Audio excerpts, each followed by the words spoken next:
Well, hey there, Beer Busters Nation. I know this is weird. This is strange. This isn't the intro music. You'll see why. All we want to say right now is stay tuned after you hear the outro music, because we have a little bonus segment that we recorded after the episode proper. So we'll see you in a little bit.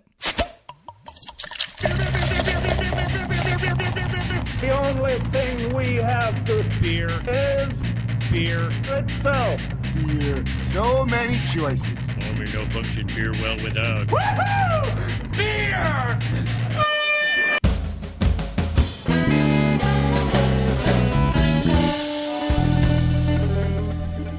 Hello and welcome to another episode of Beer Busters. We'll bring you the news and reviews of your favorite brews. My name is Dan Baker. I am joined by my co-host and brewologist, Steph Hefner. and of course the demented and fermented, Wayne Baker. You know, didn't I say in the before times, that I was going to make up a new thing for you?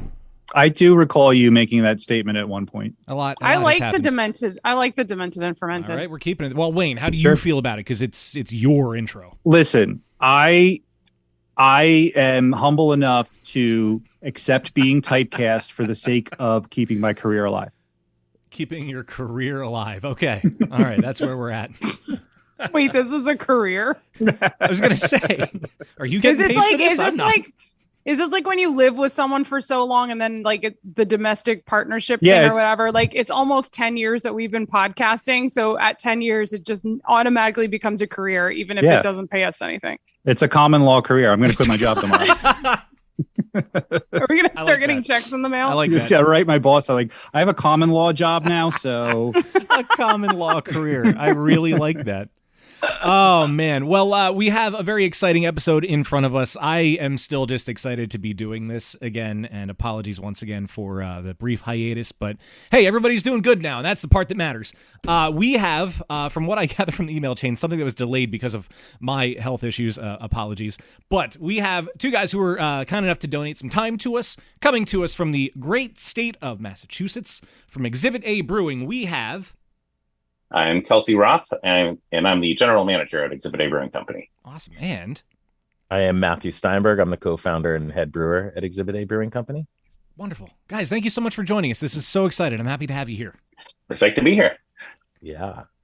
They're also really good at following directions. Hey, that is a very important thing. You guys beat me to the Zoom call because of all my tech woes.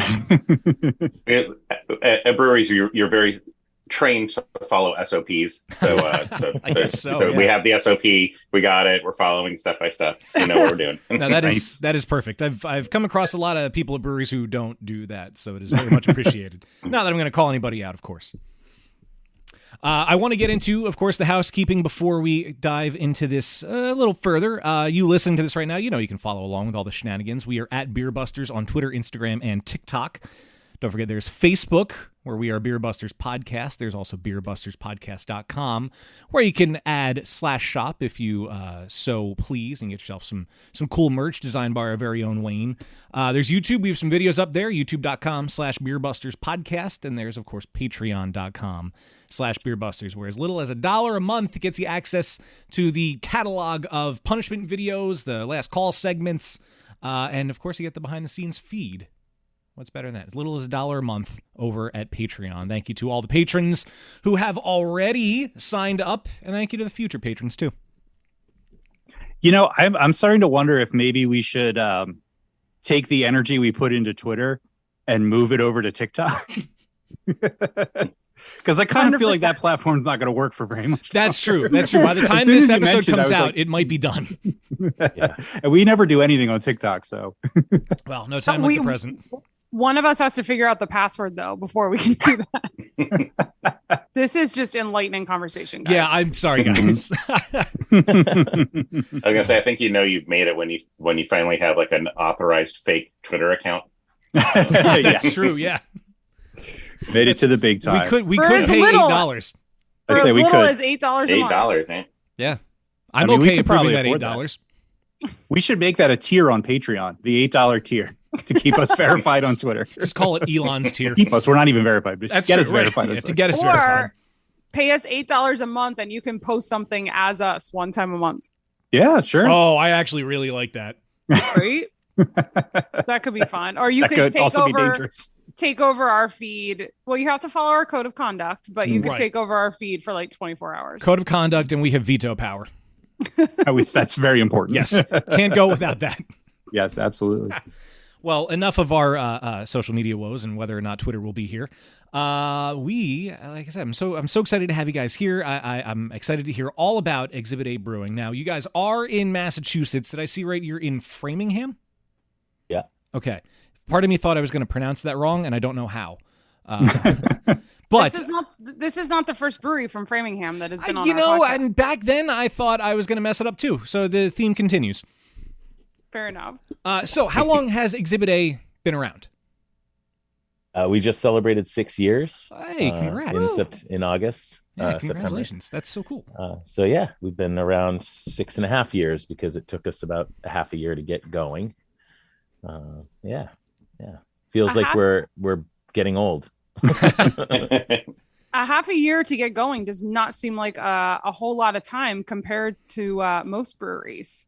Yeah, so we had the fortunate experience of purchasing someone else's equipment and assuming their lease and basically doing a pretty substantial renovation to the building, like the tap room and the floors and the walls. But the equipment, the brewing equipment, was in place when we bought it. So we didn't have to move. We didn't have to install boilers and get drains cut and that kind of stuff. So there was a nice big advantage to shortening that lead time of getting opened. That definitely explains it. Tell us about your system. How big is the system? How much are you brewing? So we have a 20 barrel brew house with 3 vessels. It's a mash tun kettle whirlpool style. So we move it in that direction. We are able to brew 3 batches a day. However, generally speaking, we brew 2. We're slated to brew just over 6,000 barrels this year, which is about stable for the last 2 years. We've kind of put the brakes on a little bit during the pandemic to make sure that the company is solvent and stable and not trying to brew too much beer that we can't sell. So we're right around that 6,000 barrel range. So 330 to 340 batches of beer a year to finish. We get a lot of loss. So clearly you guys are distributing. How far is your distribution footprint right now? All of New England except for Connecticut. We also sell beer in Virginia, a little bit in Arizona, and we sell beer in Japan. I'm assuming if you're in Virginia, you must also be in DC. It's pretty easy to sell to DC. Why not Connecticut? That was going to be one of my questions. The funny answer is we don't like them. Connecticut doesn't deserve our beer yet. Yeah. No, that's not true. We do plan on launching Connecticut. That market's it's expensive. It's challenging. It's kind of this weird market where it's fairly mature, meaning there's like good beers there and there's great breweries in Connecticut. And there's great out of state beers that are in the market, but it's pretty crowded. And it's very city oriented, meaning like, you got New Haven, Bridgeport, Hartford, and the other smaller cities. So it is tough to cover Connecticut with sales effort. So for us to launch that market, I'd really feel more comfortable with a salesperson on the floor or on the ground doing the work. But we're probably going to end up launching Connecticut either later in sometime mid 2023. Did I see you also have a direct to consumer program as well? Yeah, Kelsey can speak on that. He's kind of spearheaded that. Yep. So we're direct to consumer in Virginia before we were actually on the ground there, and as well as Pennsylvania, Nebraska. We can ship direct to consumer to Vermont, all of Massachusetts, of course, and I think that's it. Pennsylvania? Yeah, I said Pennsylvania. Did you say Alaska? I'm pretty sure Alaska was on the list. Yep, Alaska as well, and DC too. DC doesn't have any regulations on TTC, so we can ship direct to consumer in DC as well. So that's very cool. I have to ask, how and why Japan? So we had this gentleman come in, going on probably over 3 years ago. And he mentioned that he was going to be starting this kind of exporting company from the US. He wanted to bring in American craft beers. His business model was bottle shops and vending machines. And he loved our stuff and our branding and our beers, of course. And so he kind of disappeared. And then all of a sudden, at some point early in the pandemic, called and was like, or was that before the pandemic? I don't remember. It was just before. Before. Called and was like, hey, we're ready. If you guys want to ship us beer, this is what we need to do. That's awesome. And for us, like, I'm wearing my Valley Malt shirt. We're a brewery that uses local ingredients and focuses highly on that, a lot on that vibe. So to ship beer across the country is one thing, but to ship it across the world is, I don't know, it feels strange to like scream about local ingredients and then ship beer 6,000 miles away. But it was too fun to pass up. Of course. Like, why don't we want our beer in Japan? Of course we do. I love the culture of vending machines over there. I've never been. I'm dying to go to Japan, but you can get apparently anything in a vending machine. And I don't know why my brain never connected beer. You can get briefcase porter in a vending machine. I mean, that's something. Crucially. That's awesome. I mean, there aren't many breweries that can say that you sell your beer in Japan. That's so cool to be like on the forefront of that. Yeah. There was years ago, when we were at Saucony Creek, didn't we talk about their Maple Mistress was distributed in Japan?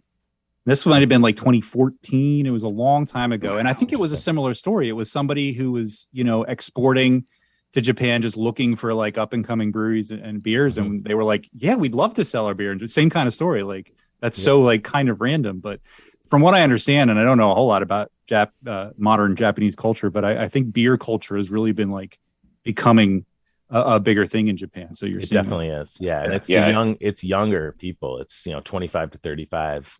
And they don't care about spending $10 on a can of beer at all, Yeah. And it's really cool too. They're very into, the social media aspect of it as well. So, like every morning when I wake up at 5 a.m., I've got all these social media hits from Japan, and I'm just like, cheers, kanpai.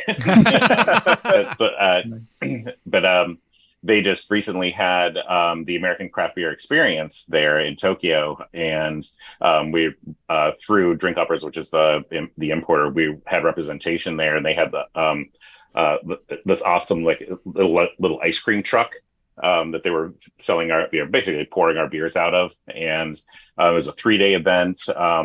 There was, I saw all kinds of like social media and Instagram stories and reels from the event. And it was really cool to just see all these people just psyched to be trying our beer in Japan. And even like some Americans that were there, just like, oh my God, there's like New England IPAs here. A little taste of home. Yeah. Have either of you or anyone from the brewery been over to Japan? Not yet. There's some excitement about a potential trip, though, for sure. And we have a friend here who started a sake brewery this past year called Farthest Star Sake, and his name is Todd Bellamy, and he's kind of my go-to when I ask questions about Japan. And he's been there many times. He has a lot of friends there, so he basically is like, look, when you're going to Japan, please let me know, and we'll make sure you talk and see the right people.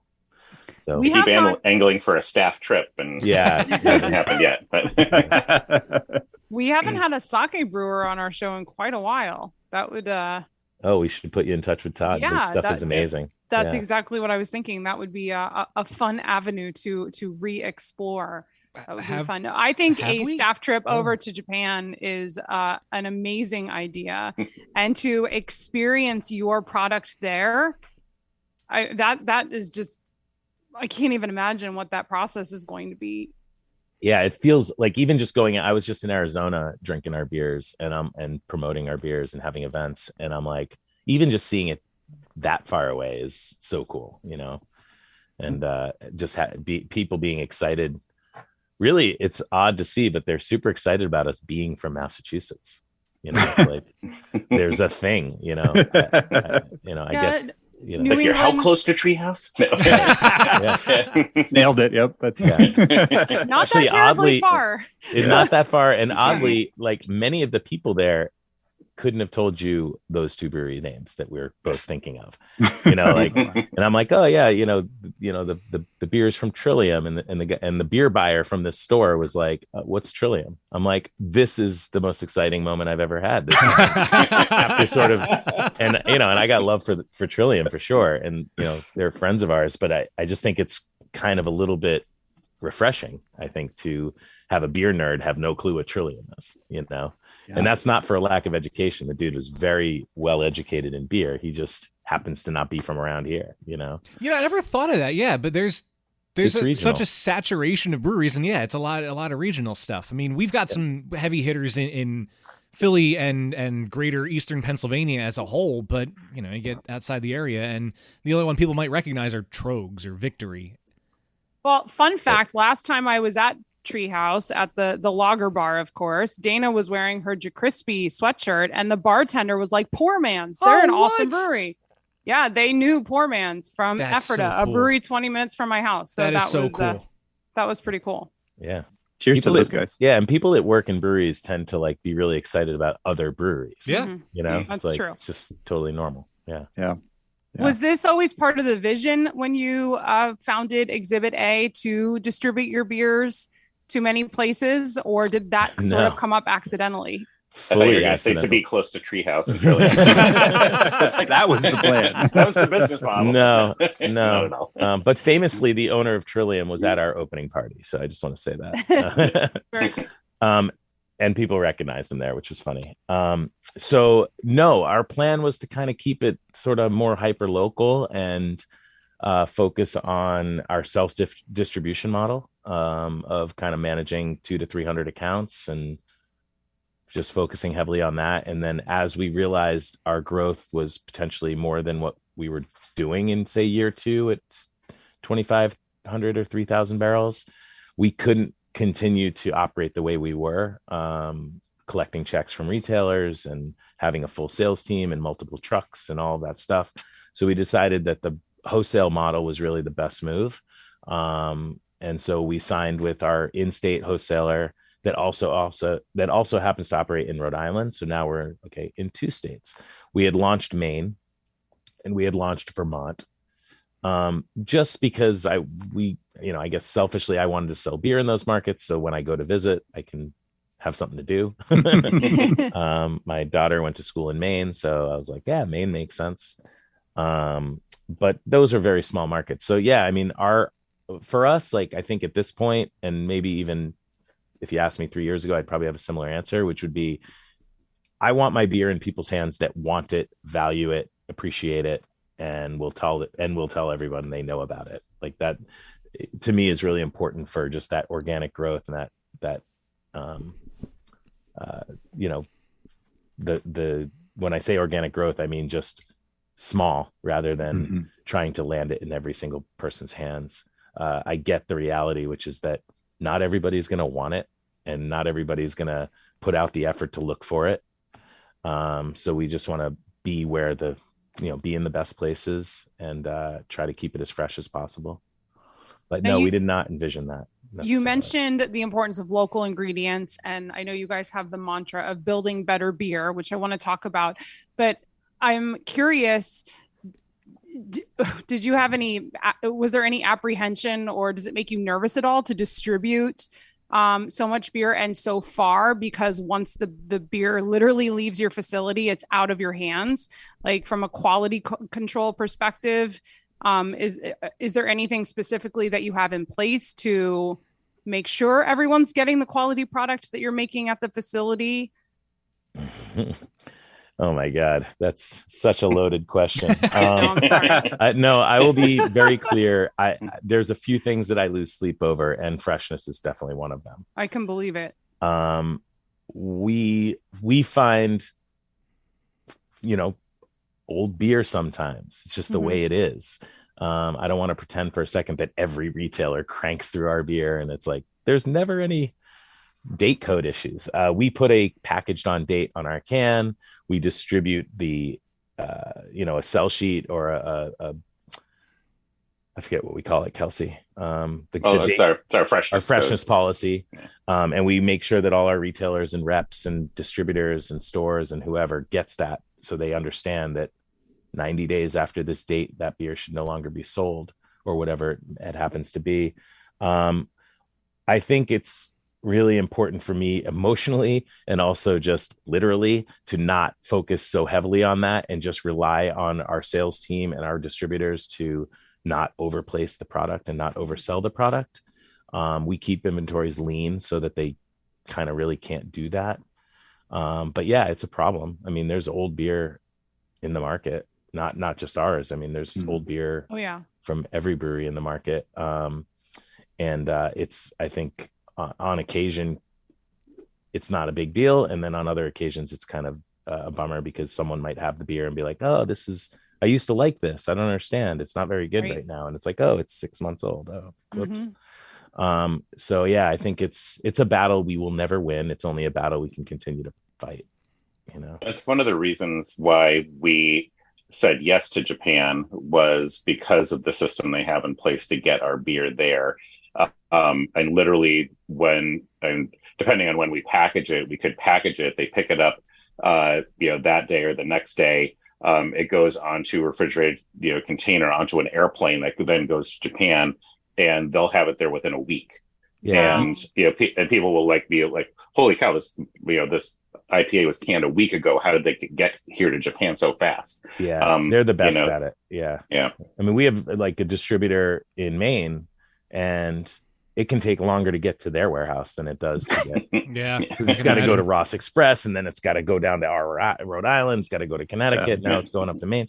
It's like, I could put it on a van and get it there sooner. But yeah, so I think the trucking logistics piece is challenging. But yeah, Kelsey's right. I mean, Japan gets the beer pretty quick. But we also are not willing to send them 3 or 4 week old beer. Like, we package it and we ship it. And when we get orders from our distributors, Kevin, our director of sales, basically is like, here's the packaging dates. So ship dates are basically 1, 2, or 3 days later. And that's what you're getting. Now, porter, Kolsch, lager, non-hop forward beers, I guess is a good way to put it. We have a much bigger, cushion there. Right. The beers are far more stable and less of a concern. But when we're packaging Cat or Hair Razor or Kitten or some of the other hoppy beers, we try to make sure that those ship within a week. And we don't hold any inventory at the brewery. Literally, it's like taproom beer, and there's like a little bit of backstock for draft, and that's basically it. We don't have the room. Yeah, that'll keep you lean, just not having the space. Yeah. Perpetual brewery problem, I feel. Yeah, sure. Brewers walk into our brewery though, and they think it's like luxurious. it's like luxurious lands. Like, there's tons of cans. We have a 900 square foot walk-in. Oh wow. Yeah, it's not. Kelsey's right. We are limited for space, but I know other breweries are far smaller. Far worse. Far smaller fridges. Yeah, that's for sure. So you're that's your retail distribution, but your direct to consumer program. Where did that inspiration come from? Was that a COVID thing? Because I know a lot of breweries started doing things like that through COVID. Is that where that came from? Yeah, it was a way of looking at how can we get our beer into more hands, in a time when people are looking for beer, from different places. And the Brewers Association put out, a really good kind of white paper on, what the rules are in different states for sending and for receiving and all of those things. So we started investigating which states would it make sense for us to go to, which ones are easy to go to, and how much business do we think we're going to be getting out of them. And, I would say at this point, there's, Virginia, now that we're distributing there regularly, we're not shipping as much to Virginia, but, I think there's still some interest out there. And especially when, like recently, our fall seasonal beer is a pumpkin coffee cake beer that got published in Food and Wine magazine. So people are like, oh, how can I get this? And having that DTC business already set up allows us to at least get it to some places. We get emails from Oregon saying, like, oh, can you send to Oregon? I said, sorry, but people who are in states that we can ship to, it's nice when they're able to actually get their hands on the product. So. Cool. Now, the as far as like the legal issues surrounding like what states you can ship to, is that dependent exclusively on the state you're shipping into, or does it also account for the state it's coming from Massachusetts? It can be both. So there are some states that don't allow you to ship out of, right? But mostly, but Massachusetts allows you to ship out. Then, but only recently. Right? Yeah. It's been probably 3 years, I'd say. Yeah. And then you have to talk to the licensing, alcohol beverage control board, commission, whoever they are in that state that you want to ship to, and find out what they need. A lot of them you need to apply for a special license, or they may not have a special license. You apply for the full, alcohol license, and then you have to go through all the paperwork and, and the legal and yada yada, to get it set up. And I still, monthly fill out reports. Even if I don't send anything that month, I have to fill out a blank report to, it's usually Nebraska. I'm Nebraska. Calling you out. Come on, step it up. Filling out the monthly report, for like, what did we ship that month? And for tax purposes and all that. So. Right. Interesting. Yeah, I'm just curious, like I said, like during the pandemic, it became hugely popular for breweries to start shipping. First, it was like local deliveries. There's a lot of breweries in Philly that like the owner would just drive it to your house, which was super cool. And I just wonder if that market's going to start to mature and if you'll see a little bit less patchworky regulations and a little more like, I hope overarching. So. And one of the things that we're working with, on a national level with the Brewers Association is to allow shipment of beer through the U.S. Postal Service. Right now, they don't technically allow it. But one of the big, hindrances is the fact that, and we usually use FedEx to ship the packages. And, for a 12 pack of beer, it'll cost $26, $27 just to ship it. And, people are like, I don't want to spend that. They're used to Amazon Prime, and getting free 2-day shipping. So having that shipment barrier there, if you could bring that down to, $8, $10, I think it would really help that market increase. It's in senators and representatives' ears. We're going to see how far it gets in the next legislative session. Yeah. Well, hopefully some movement. This conversation actually came up, and I meant to talk to you about this, Kelsey, is my brother is in the business of selling media. So media mail is a thing. So like alcohol could actually benefit from, the direct to consumer model could benefit from, the USPS coming up with a kind of alcohol mail price point. Mm-hmm. It's very heavy, unfortunately, so I don't know if that's something they would want to do, but but my brother's like, I can't believe how much it costs to ship everything, because he just ships media. He ships CDs and DVDs and stuff. And so he's like, bulk rate pricing. Right, and it's super cheap. I mean, he's shipped a 60-pound box for $10. Wow. Of CDs. Like, even like to do a lot of direct CDs. mailer, like cards, like postcards. It's like the post office makes it so easy to say, these are the territories I want to send it to. This is how much it costs, and then they said, you just pay online, and boom, you're done. So. Yeah. Well, we can't change that rule yet tonight, so. Yeah, we're working on it. Working on it. Yeah, it's interesting when it comes to like, as soon as alcohol's involved, it becomes like very touchy, and everything. Even with the the alcohol delivery services. I don't know how things are in Pennsylvania, but here in Massachusetts, a lot of these delivery services are got hit with a ton of violations, and they're not checking IDs. They're not, because there's, especially in the Boston area, there's so many colleges and universities. There's tons of college kids using these alcohol delivery services, and the drivers don't always know what they're supposed to do, and so they're getting hit with violations for selling alcohol to minors, and so I think they're until that gets cleared up, it's going to be a little more difficult for the direct consumer shipment as well, because I know our grumpy UPS driver is not going to be checking IDs when he's dropping out packages. Yeah. That's an interesting point, and it's funny. I didn't even consider the age verification thing, because once you get as old as us, you forget that you actually have to be a certain age to buy beer. You don't even think about it. But that's a very good point. Here in Philly, we have a service called GoPuff. I was just going to bring them up. Yeah. I don't know if they're in Boston. They're in a bunch of big cities. Yeah, they were one of the worst. Oh yeah, they got in trouble here for that. Yeah. But you could buy all kinds of beer and they bring it to your door. I've done it once or twice and they've always carded me, but I can imagine it's easy to have some underage sales going on with that model. Yeah. And it's hard to call out. I don't want to call out the drivers, because sometimes it's a training issue. It's like they're used to delivering pizzas and Chinese food and what have you, and they just may not think that they're supposed to check IDs. And are they also tip trained? Like, do they know what an ID looks like? Do they know where to look? Do they all of that goes into it too. There's also a lot of pressure on them to do their job quite quickly. Yeah, I was going to say deliver all these packages in a very, very short amount of time. And when you have to take the time to ring the doorbell and wait for someone to answer, show them your ID and sign something, it definitely slows down the process. And the person like, I forgot, I gotta go get it.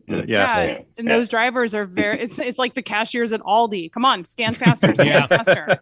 So there has to be like a give and take. Like, I think shipping alcohol could definitely help a lot of these deliveries, especially the USPS. I mean, look at how much they've been struggling for years to even just stay in business. But there needs to be an understanding that this is going to take time to do it right. Yeah. Well, if you could think the other way too, there's an age verification issue there too. What's going to stop somebody from sending a 4-pack of beer, a case of beer to somebody who's 19? Right. And how do you verify that? You can't, because it's mail. Technically it's a felony to open somebody else's mail. Yeah, and we can ask people to can you send me a picture of your ID? But we don't know. I don't know. Yeah. I could just Google photo of someone who's over 21's ID. Right. Yeah. It's like, or how easy is it to Photoshop? Something on that. I think there needs to be something like TSA pre-check.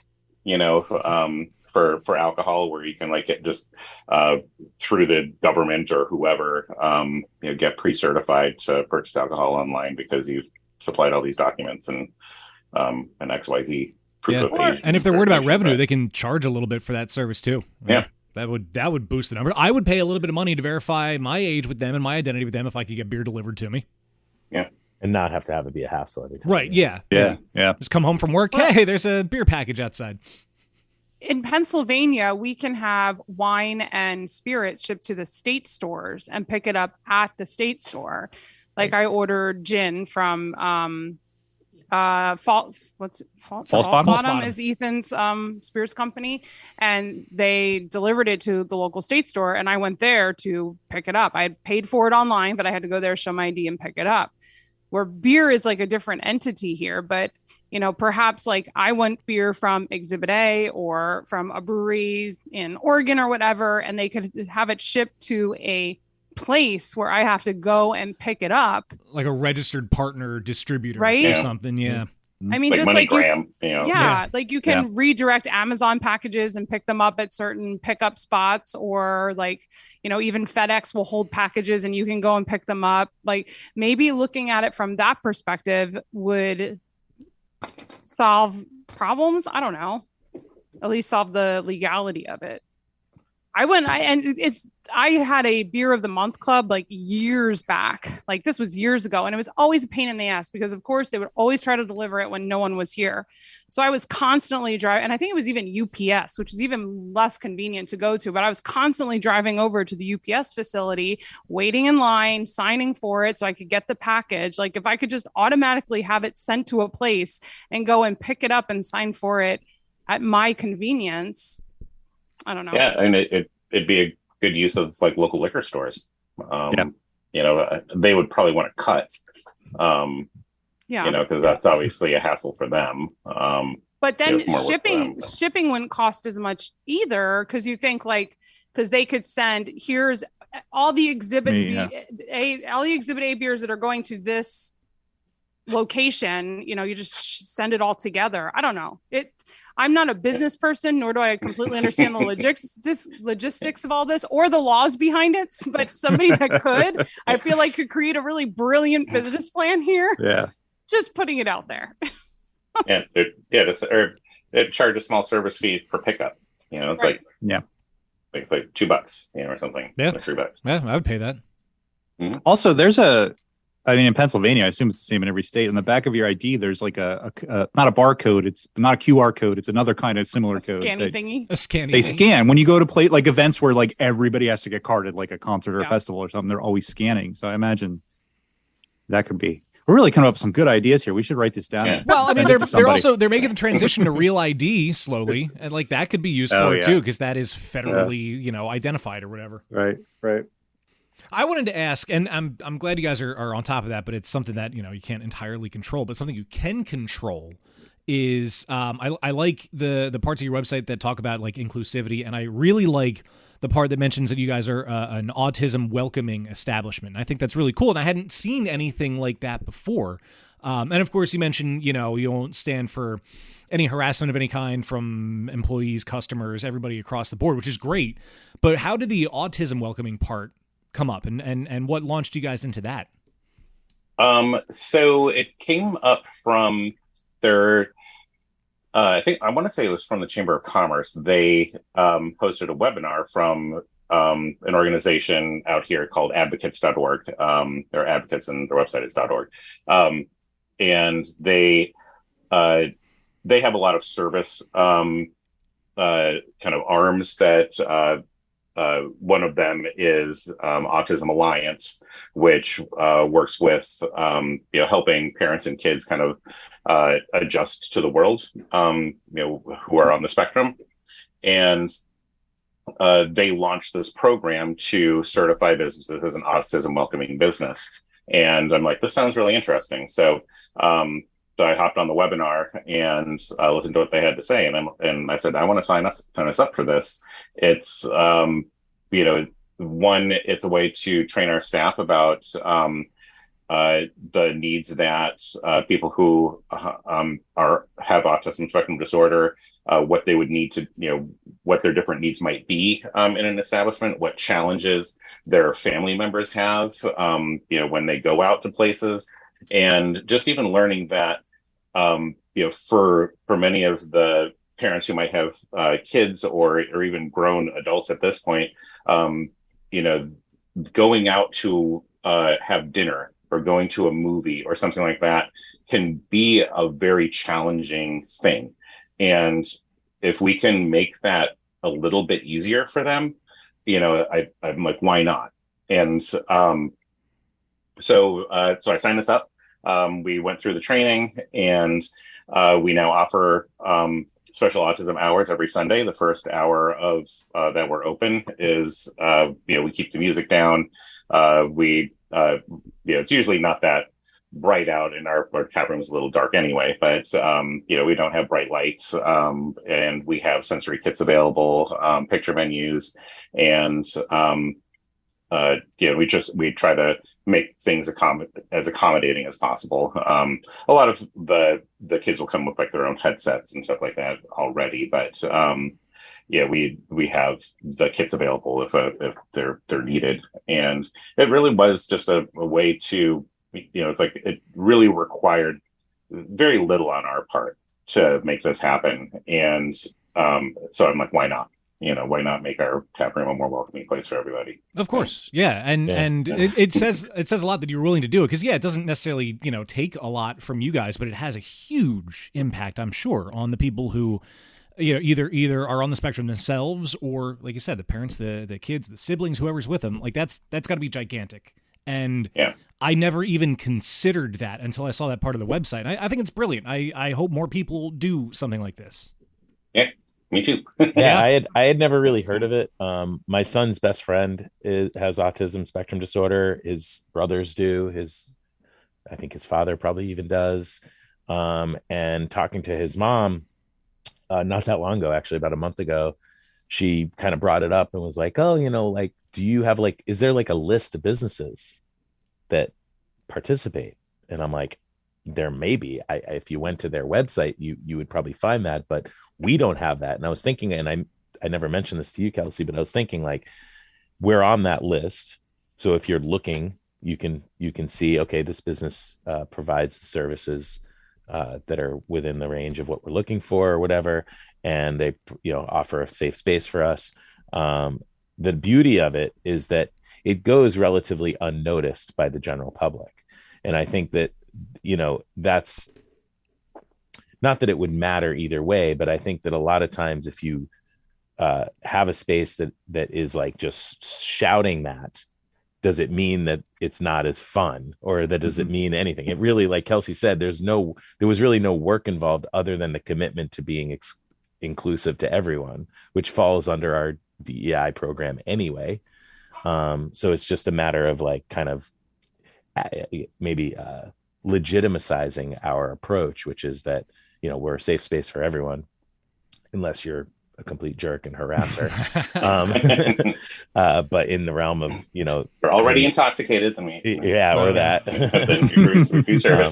But it does, but it as little work as it took, I think, Kelsey having the vision that he does, is really where the value is. We see it as we also, before the pandemic started, we were taking sign language lessons because we have a deaf school very close to the brewery, and we have a lot of deaf patrons. And so like, one of our bartenders was like, I can't communicate. I don't know their language. And I'm writing notes, and I'm like, can you want a beer? And like now, we lost it because of the pandemic, but we stopped taking the lessons. But early on, it was very exciting that I could walk in and say, hello, good to see you, in their language. Beer. Beer. Is that what it is? Is that what it is? Yeah. Matthew. It's the letter B, and then, Okay. then it's you're wiping. You're wiping. All right. Beer. And so you have foam on there. Right. And there's something very powerful. And, you could say this if you can speak Portuguese or Spanish or French or whatever, to be able to communicate in someone else's language that is not yours. There's something very powerful about that. Yeah. And so our bartenders really, I think, appreciated that we were willing to try that. And also that, they would say like, I'm taking lessons, I'm getting pretty good, I can say my name, that's awesome.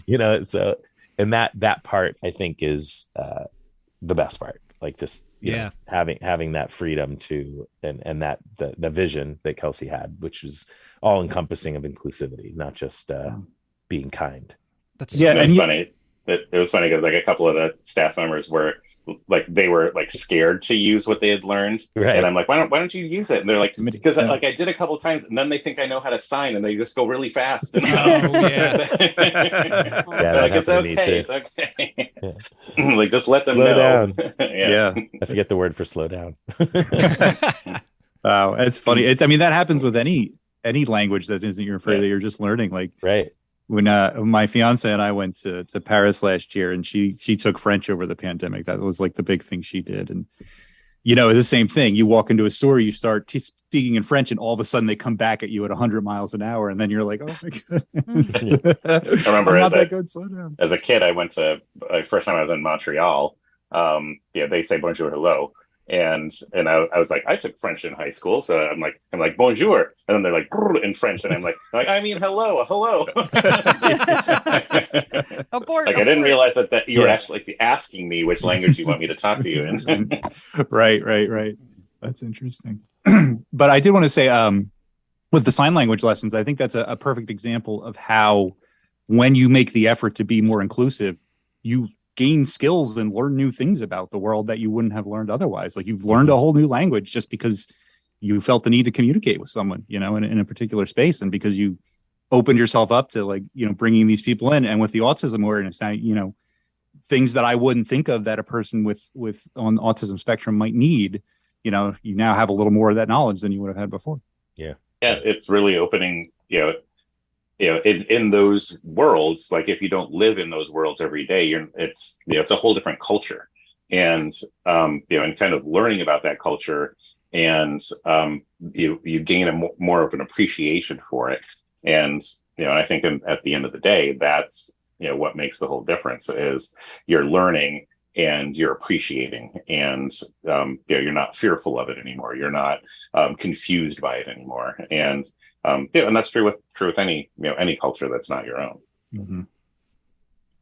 I hadn't looked at the fearful aspect of it. I wouldn't imagine it's somebody is terrified, but it's the fear of offending somebody. It's the fear of the unknown. Yeah. Because with a different culture, you don't really know. And yes, or just fear that fear of not understanding. Right. Miscommunication or something that could get blown out of proportion because there was a communication breakdown somewhere. And I hadn't looked at it that way. That's right. That's good. Are there, since you've had experience with these two programs, and even though the ASL one kind of had to go away from the pandemic, are there any other ones that you're considering looking into, or are you open to suggestions from people in the community who may have ideas? We're always open to suggestions. I would say from that standpoint, one of the things we've been really trying to work on from a diversity and inclusion aspect is the beer industry for a long time has been white and male, and it's getting a little bit better, but a lot of our brewery is right in the heart of the most diverse part of Framingham. And Framingham is a fairly large city square footage wise, and you go from very urban to there's actually fully operating dairy farms within a 5-mile radius.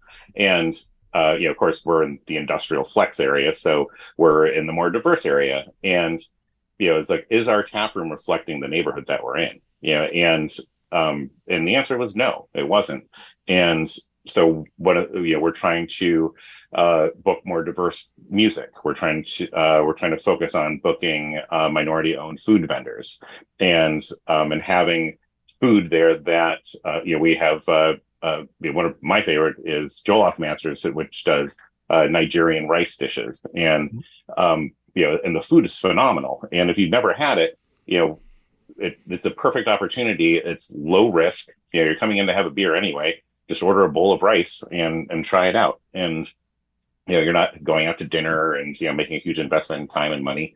So we have vegetarian Indian cuisine and Filipino street food, and we're trying to just diversify what we have to offer, and not only just expose the white men who come to our brewery to different things, but hopefully people from those cultures will say, oh, they're Jollof Masters is at Exhibit A, let's go there, and hey, maybe we'll like the beer too.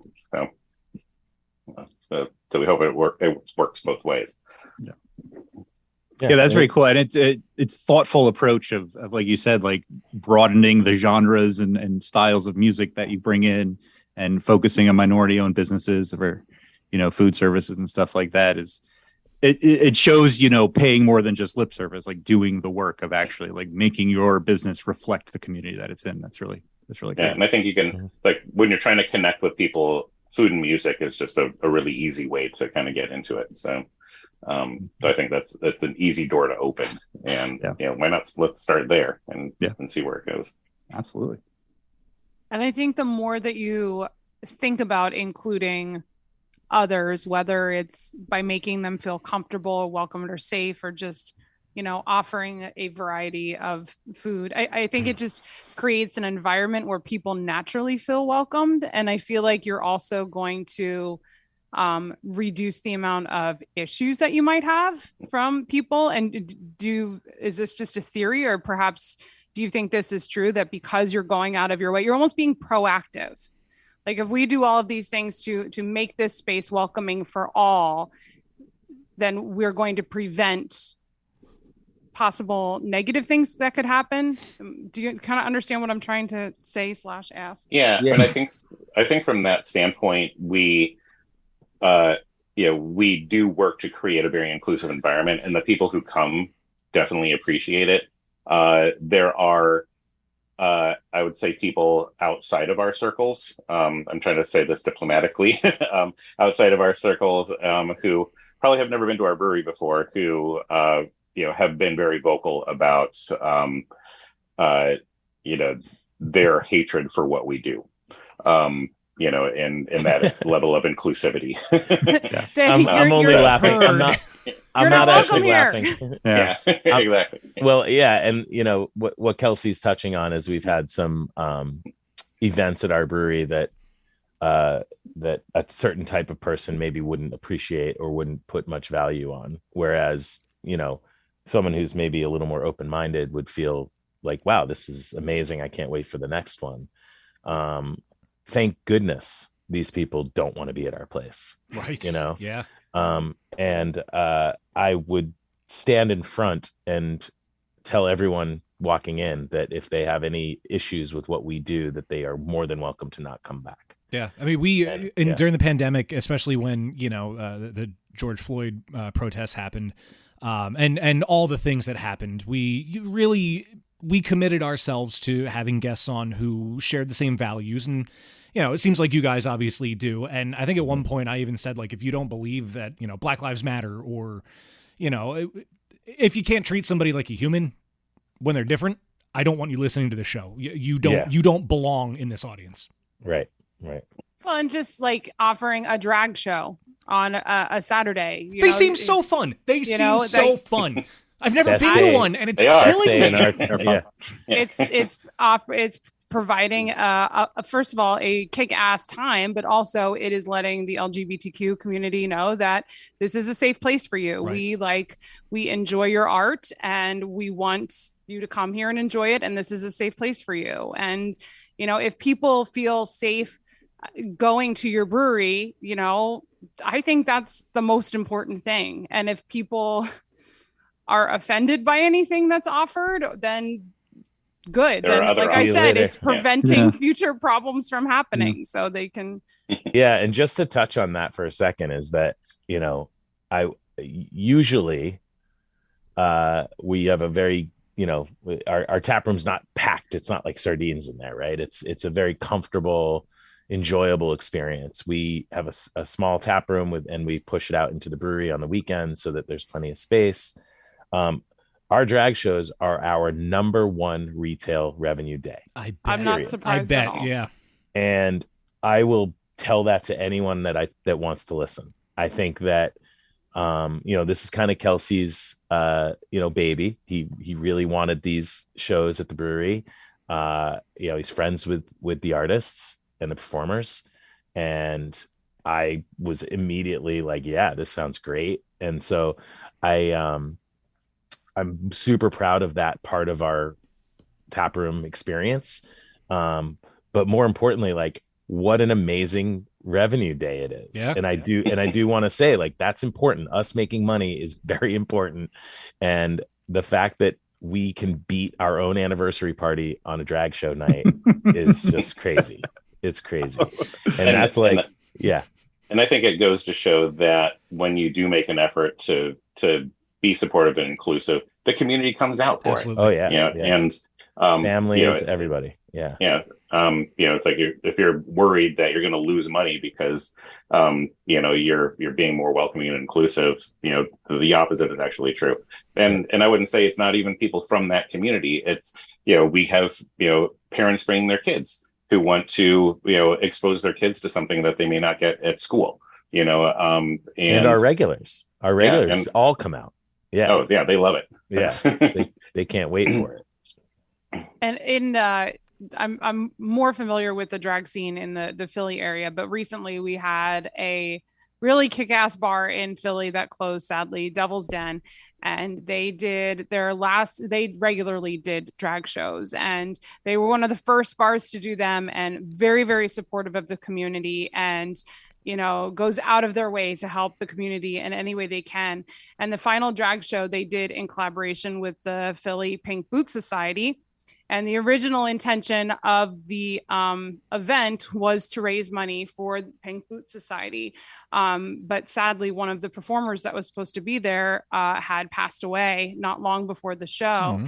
And it ended up that both the bar and the Pink Boots Society took all the revenue, and all the girls took all their tips and they donated it to the family of the queen that had passed. And it was like such a touching moment to be a part of, being there at the event, just showing how it's great revenue for, the bar and for the queens and for, a good time for all. But when it comes down to it, like, there's relationships that are being here, and communities that are being supported, and families that are being taken care of, especially in the queer community, where family, sometimes there's a question mark at the end, like, what does that even mean? But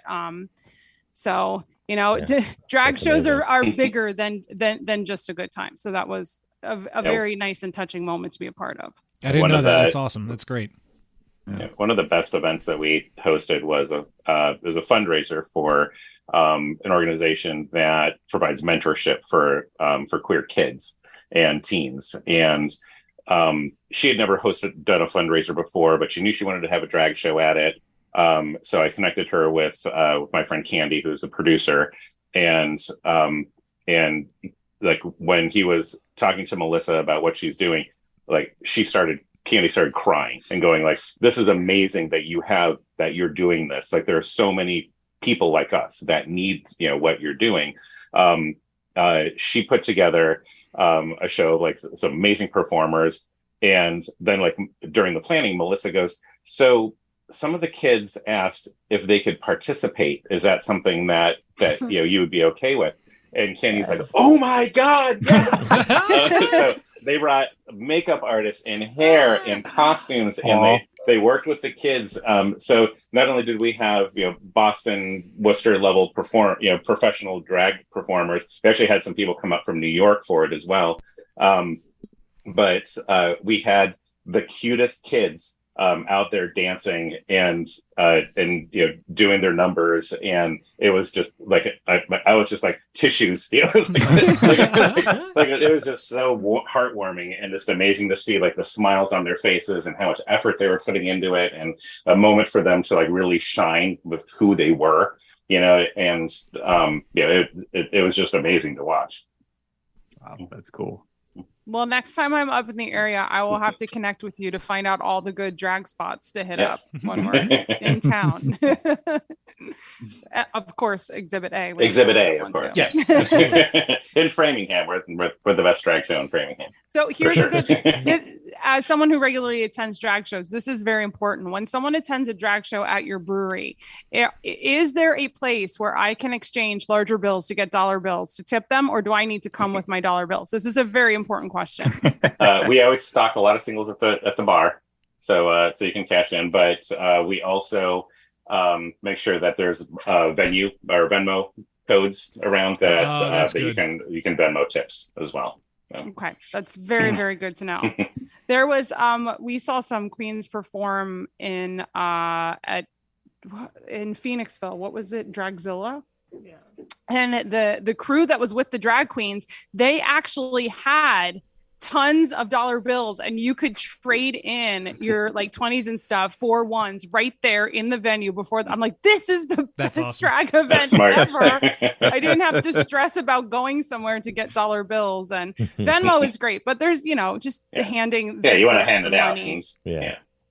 That's kind of the fun. That is definitely part of the fun. I love it.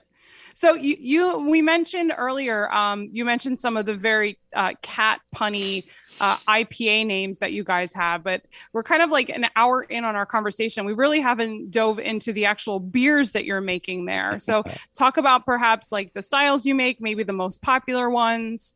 Let us know what to expect to enjoy that we would drink when we would visit your brewery.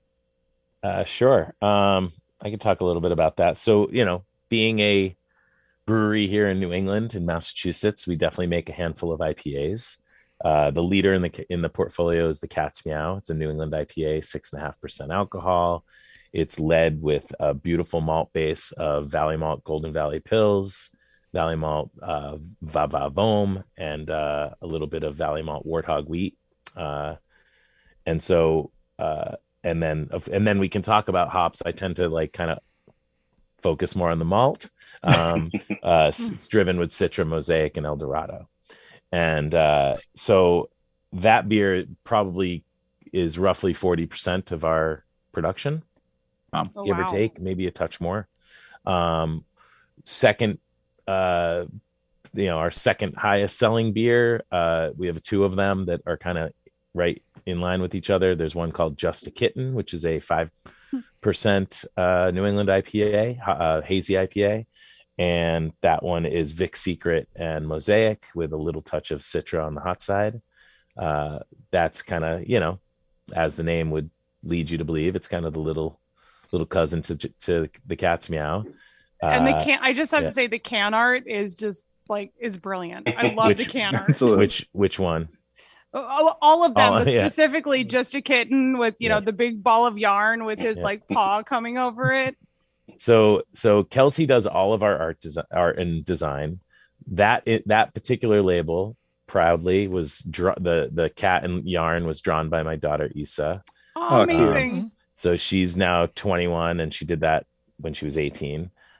She does say that she could probably do it better now because she's got she has a degree. Not quite. She's a senior. She's a senior at Maine College of Art in Portland. But I love that can. I do, and I love what Kelsey did with her drawing. I think that it just really is one of my favorite labels. The other beer would be Hair Razor, double IPA, 8%, Galaxy, Mosaic, a bunch of cryo hops in that one as well.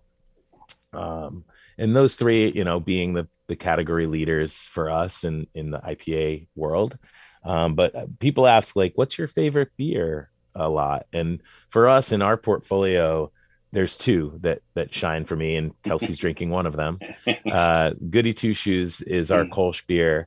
It is I was inspired as a young beer drinker and a brewer by the city of Cologne, and what majesty it is to be in a place that has something that is only brewed there. There's something really special about that. And I'd like to think of this beer as kind of our authentic tribute to a style and a place. We don't brew Kolsch here. We emulate it. We try our hardest to make it really great. But to truly brew Kolsch, as you need to be in that city. There's a lot of breweries making Kolsch style beers. Some of them do them really well, some of them whatever. And don't corner me with your beer as a brewery and ask my opinion unless you truly want it. I've had a few recently that I thought were really good, and then I had one when I was in Arizona that I returned. But it happens. The beer that I think I'm most proud of these days has got to be Briefcase Porter. We make a year-round porter because I find it to be an absolute necessity in any brewery's portfolio. If you don't brew a porter, I don't understand you, is basically how I look at it. I love that. That's fair. Yeah. I love that Kelsey came up with the name Briefcase. It made me think of you just need it, but it's something that you don't really use every day, but you got to have it, of course, because you're going to need one every once in a while.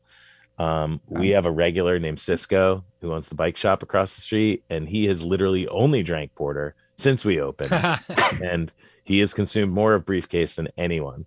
He gets it. He gets it. He totally gets it. The beauty of that. Hold on. What is there has to have been a porter that inspired this need for you to have a year-round porter on. What is that porter? I guess the odd answer to that would be another porter that I used to brew. Really? Yeah. So you inspired yourself. I did. I'm self-inspiring. Self-inspired. Yeah. No, I mean, really, Anchor Porter was that beer. Yeah. Yeah. And Catamount Porter even longer before that. But I worked at a brewery called Mayflower Brewing in Plymouth, Mass. And that porter I will never escape it. People still come up to me and they're like, this is the best porter. I know you used to work there. You inspired this and that. And there's a brewer in Maine that came to visit us years ago, and he told a story that I didn't know. And he's telling his whole crew in front of me that it was like his aha moment was Mayflower Porter. And I didn't know. and this is a pretty excitable brewery, a lot of hype behind their brand. So to get that story from him, and to be an inspiration to a young brewer as an older dude felt good, I think, and also a little bit made me feel old. And I'm not quite twice his age, but I'm close. I think Noah's almost 30. I don't know. Also has a reasonably good podcast over there. But anyway, so Mayflower Porter inspired me to want to always brew porter. I always wanted to have a porter in my portfolio, and I have at every single brewery I've ever worked. I'd like, if anything, like if my legacy is discussed by anyone later, it's because I brewed great Kolsch and great porter. Nice.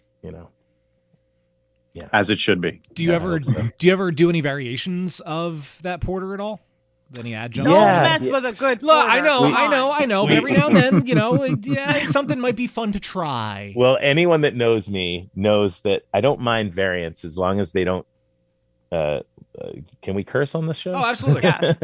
As long as they don't mess whatever up. the fuck you want. As long as you're willing, I'm willing to let people fuck with shit, but just don't do it to a make it so different that it's not trying to like pretend to be something else. I'll give you that. Actually make it something else. So with Kolsch, we don't do that. Kolsch is Kolsch, and that's the line. Where porter, like we just did like a coconut, or no, that was Sunday Paper. Sunday Paper. Yeah, but we've barrel aged that porter. Ooh. We've done some other trickery with it. We've done like we did the Extreme Beer Fest with peppermint. We aged it on peppermint and edible glitter. Yeah, and glitter. Of course. Yeah, and so we have done that. Variants are a thing we do. We basically use yeast drinks and make variants off of production beers. So they'll take like our everyday lager and turn it into something else. We did a fruited, peach fruited hair raiser. We've done, blueberry golden ale kind of beers. And so we do have some of that. We don't ever release them beyond our brewery. And not for any other reason other than we just don't have the bandwidth. We don't have enough of it to justify. We did just discuss this afternoon our need for a pilot system, and with our partner was, my partner was on site today, and we're talking about sort of expansion ideas and what we want to do, and having a program for R&D brewing would be really a wonderful addition to what we're doing. We could, instead of just doing these little variants, we could actually like make a whole batch of beer that's something new, and that it doesn't have to take up a 20 barrel fermenter, which is our smallest length right now. So it's really hard to be, it's easy to be creative. It's hard to, brew a new beer every week. It's impossible. I mean, we used to do that to poor Kelsey, and I'd be like, hey, we're brewing a new beer and we need a label in 2 weeks. Oh, and a name and some other stuff. So I mean, and cola label registration. It's going out of state. Right. So, and we do have many additional beers to this little short list I just gave you. We just released Weights and Measures, our barley wine, which is a small batch, and I looked at the report today. It's already sold out of Atlantic, our distributor. Oh, wow. We have some on site still, but it is fun. We do some really cool winter focused, cold weather beers. Focal Point is our Munich Dunkel. It's like a slightly smoky dark lager, all 100% local ingredients in that. And then we have Educator that we're brewing actually on Thursday, which is our Doppelbock beer. We do a corn lager in the summer. We're working on a dry hop pills for next spring, or for this coming spring. There's a lot of things that we've done. I don't know how many beers we've brewed since we've opened, but it's probably close to 60 or so. Wow. 60 or 70 different beers. It's a lot. Feels like a lot when I say it out loud. And then there's breweries that are like, we made 120 different beers this year. It's like, how? I don't want to do that. That's a lot of work. It's a lot of work. There is also something to be said, and I've always believed in this when it comes to restaurants, is once the menu gets so big, you have to start to wonder how good everything really is. You know, like you could do like a dozen beers really well, but if you do, if you have 80 different beers on tap that change every other month, like Yeah. may like not be. It reminds me of the Cheesecake Factory. I was just going to bring them up when you said about the restaurants. If you make like Yeah. if you make like 3 great sandwiches and like 3 great plates and a taco, I'm happy. Yeah. Like you don't need Taco. I don't need 75 different sandwiches that all basically taste the same. Yeah. You know, and so we definitely have focused on our beers being very different from themselves or from each other, I should say. Yeah. And touching on, you know, we're a portfolio brewery. We're not just brewing, you know, IPAs and stouts. We're you know, we hit on all cylinders. And I think that that's something that our consumers, that they like that about us. They don't just have to, they're not just exploring our hop forward beers. They're actually drinking other styles and educating their palates on those beers, you know. Very cool. Yeah. I mean, we have a guy that comes in, I don't remember the guy's name, our Kolsch guy. He comes in every Monday or Tuesday and buys a case of Kolsch every week. His name's Rick. Yeah. Rich. Yeah. Well, he works at the he's a scrap metal guy, and there's a salvage yard down the street from us. So when he's in the neighborhood dropping off salvage, will swing in, buy a case of Kolsch, and he's never there during taproom hours. You know, so he knows our front door is open, so like the door will open. He'll sometimes like poke his head in the office, and I'm like, "Hey, I'm here," and I'm like, "Dude, do you ever come here during taproom hours?" He's like, "No, I just want to get a case." I'm like, all right. Yeah, and we never turn them down. Like we're never gonna. No one's ever gonna walk in my door with $50 in their hand and I'm gonna be like, "Sorry, you gotta wait till we're open." Right. Yeah. Like, no. Oh, I love it. Yeah. Kolsch guy. He's Kolsch guy, porter guy. Yeah. And he's a super nice guy. I mean, he tips every week on a case of beer. Oh, that's good. Which is very generous. Gotta and take care of people. You know, yeah. he takes care of people. That's that's awesome. When it's me and Kelsey, it just goes into the kit. You know, Yeah. it's like, Yeah. But still. but it's very generous. He's, you know, and you know, he's probably one of those guys that tells all his friends too that, you know, I got this place. It's my joint. I love this. Yeah. Yeah. I'm with That's you really on. cool. I'm with you on not messing with a Kolsch at all. However, years ago we recorded at a brewery here in Philly who is no longer around, but they were making really great lagers, Kolsch's, everything, and they had a coffee Kolsch, and it was so good. So maybe that pilot system might be worth trying that. Well, See what Kolsch guy thinks. I will say, maybe this is a little too behind the veil, but we had a batch of Goody Two Shoes that wasn't. Let's just say it did not pass sensory. Uh-oh. And however, the beer was quite good. We were like, wow, this is a really good golden ale. Kolsch it is not. Yeah. Kelsey renamed it Side Chair. No, is that right? No, To Go Cup. To Go Cup. and we coffeed the hell out of that beer. Ooh, nice. And it was a blonde coffee ale, and it was very tasty. And we had a lot of it. Yeah. It did really well in the tap room, but not so much. I think people like out in retail, people are like, "What is this? I don't understand." Right. Right. Yeah, because when you're there, you can get a sample or a small pour instead of a can or a 4-pack. Yeah, I still have people asking, "Is that beer ever coming back?" And I'm like, "No." Yeah. Like we literally cannot make it again. Right. We've heard similar stories that like some kind of mistake happens, but the beer ends up really good, so you sell it anyway, and then people constantly wondering, we're like, we don't even know how to replicate that. It just happens. Yeah, yeah. We've had a few beers that do that. Oh, where were we? It was years and years ago. Sochi Good Ale. There it is. Thank you. Sochi Good Ale. From Snitz Creek here in Pennsylvania. Yep. Yeah, like the yeast died during it, and it turned out really good. They found a way to save it in a certain way, but it was nowhere near what they were going for, and it was really good. And they couldn't do it again. Yeah, exactly. Yeah. Total fluke. People loved it. But that kind of makes it even better, right? Like it'll never happen again. Right. Like, Yeah. It's a little had more the experience special when that it was way. there. Yeah. You know? That's cool. I like the transparency of that too. Like if we brew a beer that isn't perfect, but we think it's still, maybe it didn't land on all the sensory pieces that we were looking for, but it's still a good beer. I hate to throw away perfectly good beer. Of course. And we used to have a naming regimen called demo tape, and there were a few demo tapes that was the case. Like we brewed a beer, it was pretty close to what we were trying to do, but maybe something was different or whatever. And we found that there were a handful of demo tapes that were like that, and they did very like people were like, "Can you make that again?" It's like probably not. Maybe though, keep coming back every week. It may show. You up. Never know. You never know. You never know. Yeah, but next year, we're pretty excited. We're taking some of our lager series, which were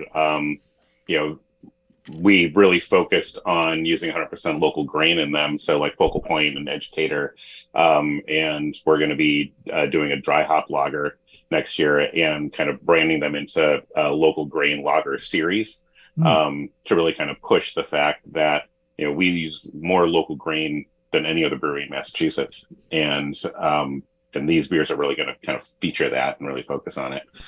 So we're psyched to kind of launch those and really kind of shout the story from the rooftops. That's cool. Will those beers be distributed, or would they be taproom only? Distributed. Yeah. Yep. Nice. Yeah. Do you distribute pretty much everything you brew? Mm-hmm. Yeah. That's lovely for those of us not in your state. Yeah. The plan eventually is to actually have some beers that are brewery only. It's just that right now our brew length is 20 barrels, and you got to get that pilot 200 system cases. First. Yeah, we got to get the pilot system. Yeah, it's more than we can push through in the tap room. So. Yeah, a pilot system is always exciting for because you can take a risk, and you're not going to dump 20 barrels of beer, and it's even more exciting when to hear an established brewery that is already making really great beers for a considerable amount of time, only now getting the pilot system. So your experiments aren't just blindly shooting in the dark. You have a lot of experience behind them. So I think good things are going to come from that system. Definitely. Yeah, I've got a bunch of ideas that I haven't been able to work on because we don't have a small system to do that. That's awesome. Radish beer's coming. Nice. Wow. Radish beer. Which one? Radish beer. Oh, the radish beer. Yeah. I've been talking about making radish beer for 15 years. 15 years. That sounds like a lovely idea. What beer style? Originally, it was a table beer, a small saison with that peppery, earthy. Yeah. That sounds lovely. I did a version of it as a just a little example at a Extreme Beer Fest 2004 or something. Mm-hmm. And it was basically I took a cask, filled it with saison, threw radishes in there and some pepper and I think even a little bit of salt, I think, if I remember. And the beer was interesting. It had a little bit of muddy character because the radishes put off dirty. Muddiness. Yeah, a little earth and dirt. But it was Beer Fest. Who cares? Right. Yeah. Nothing better than when the head brewer says the beer was interesting. I think what I needed to do was boil the radishes and use them. Maybe use the liquid. I don't know. It's something we need to look at. And or add them at the end of the boil, a burnout, a Whirlpool edition or something. Yeah, I don't know. That might be When you get the pilot system, you can try it all kinds of ways. I'm going for it. I feel like it's time to play a game. I was going to say, play a game? I think now might be the time. Everybody want to play a game? Yeah. All right, let's play a game. Play a game? I kind of wish I was cracking open a radish beer right now. Not gonna lie. I know. I'm But super intrigued. While we're transitioning, shout out to New Trail. They have a crisp lager. Nice. And it is these lovely 12-ounce cans, and it's $8 for a 6-pack at the brewery. Wow. Jeez. Nice. And I mean, we know New Trail. They make some solid beers, and this does not disappoint. This beer is banging. So if I don't know if it's going to reach your area, guys, but I had a friend that was stopping through and stopped at the brewery, so they got me a 6-pack. But if you happen to see it in your Philly market, you should pick it up because it is lovely. Yeah, I would definitely be interested to try that. That's cool. It's delicious. I'm not drinking tonight. Same. Yeah, I've been drinking polar seltzer water and just regular water. Target has a cherry cola seltzer now, so I've been liking these. Trying to find such an old person podcast we're on. Well, right? yeah, it really is. And I just want to point out that Kelsey's probably the oldest. Just saying, but only by a few months. Okay. And I'm only drinking tonight because of the podcast. Okay, fair. I was gonna say I did see you had a beer in your hand earlier. So he mainlines Kolsch. Yeah. Cheers, Internet, and welcome to Happy Fun Time Games, the podcast trivia segment that has heard of Trillium.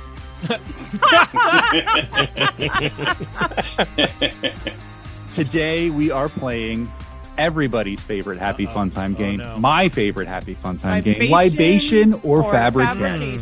I was trying to say it with you, Steph, and I stumbled over my words. Libation or Fabrication is what we're playing for the uninitiated. This is a game in which I'm going to tell you the name of something, and you have to tell me if that is the name of a real beer or if I just made it up. And today, we have a very special theme. It is Libation or Fabrication Breakfast Edition. Oh, so all the names of the beers, real or fake, in this game are related in some way to the most important meal of the day. So I'll tell you the name. Tell me, is it real or fake? We will begin, as we almost always do, with Dan. Our first beer, is it real, is it fake? It's called Pancakes and Hot Pants. God, I hope it's real. I'm going real. Dan is saying that is real. Steph, what do you think? Real.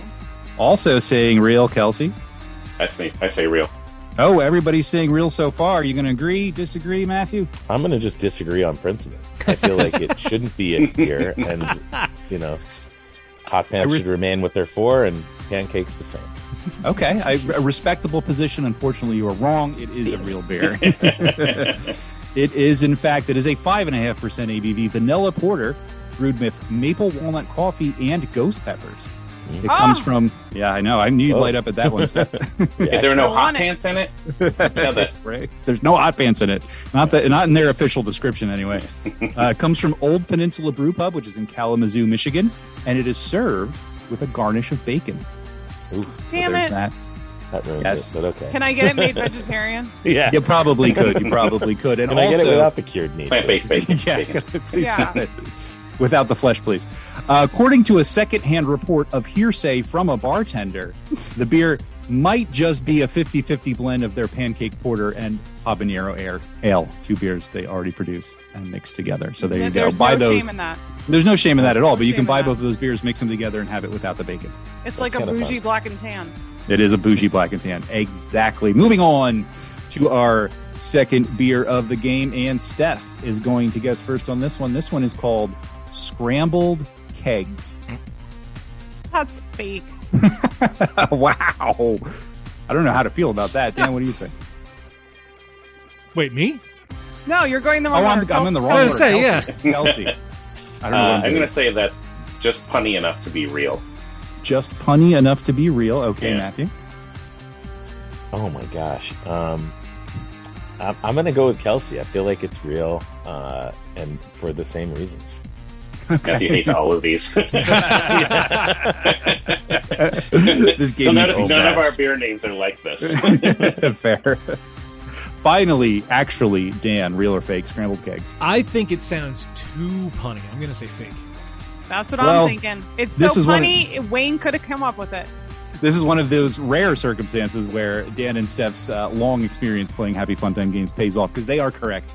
It is, in fact, fake.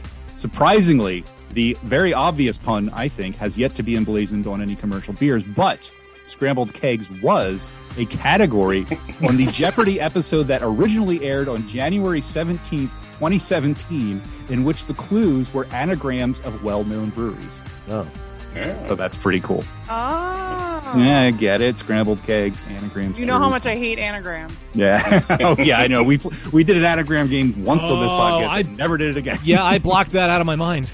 It's also not good for an audio format. Right. No. It's really not. Like, you really need to see it. Live and learn. Moving on to Matthew to guess first on our third beer of the game. This one is called Your Mom on French Toast. Whoa. Wow. I gotta figure that's real just because someone's willing to do it. I mean, it's gotta be. All right. Saying I'm gonna name the brewery when we're done too. All right. There you go. Dan? I'll say real also. All right. Two real so far. Steph, what do you think? I'm also thinking real. Also saying real. Finally, Kelsey. I'm going to say not real. Oh, bucking the trend, Nice. saying it's fake. It is, in fact, real. So everybody except Kelsey was correct. Do we know the brewery? I was just going to say against the grain just because it is not. I would have given you a bonus point, though, if you actually knew it. It's also nicknamed the Morning After Stout because it's a perfect way to ease the pain on a morning after a night of celebration, they say. Your Mom on French Toast is an 11% ABV Russian Imperial Stout from Pigeon Hill Brewing Company, which is in Muskegon, Michigan, which I think is how that is pronounced. Yeah. They combine their base Imperial Stout with maple, vanilla, and cinnamon to create a beer that is both bold and comforting with a flavor that is unmistakably reminiscent of your mom's French toast. However, it seems the beer at some point may have been renamed to the slightly less adversarial Cinnamom on French toast at some point. Which begs the question, is your mom on French toast real or is it fake? And is that other name really better? I mean, it's I know. A little bit. I don't think so, actually. But there it is. So we are on to our penultimate brew of the game. Right? No.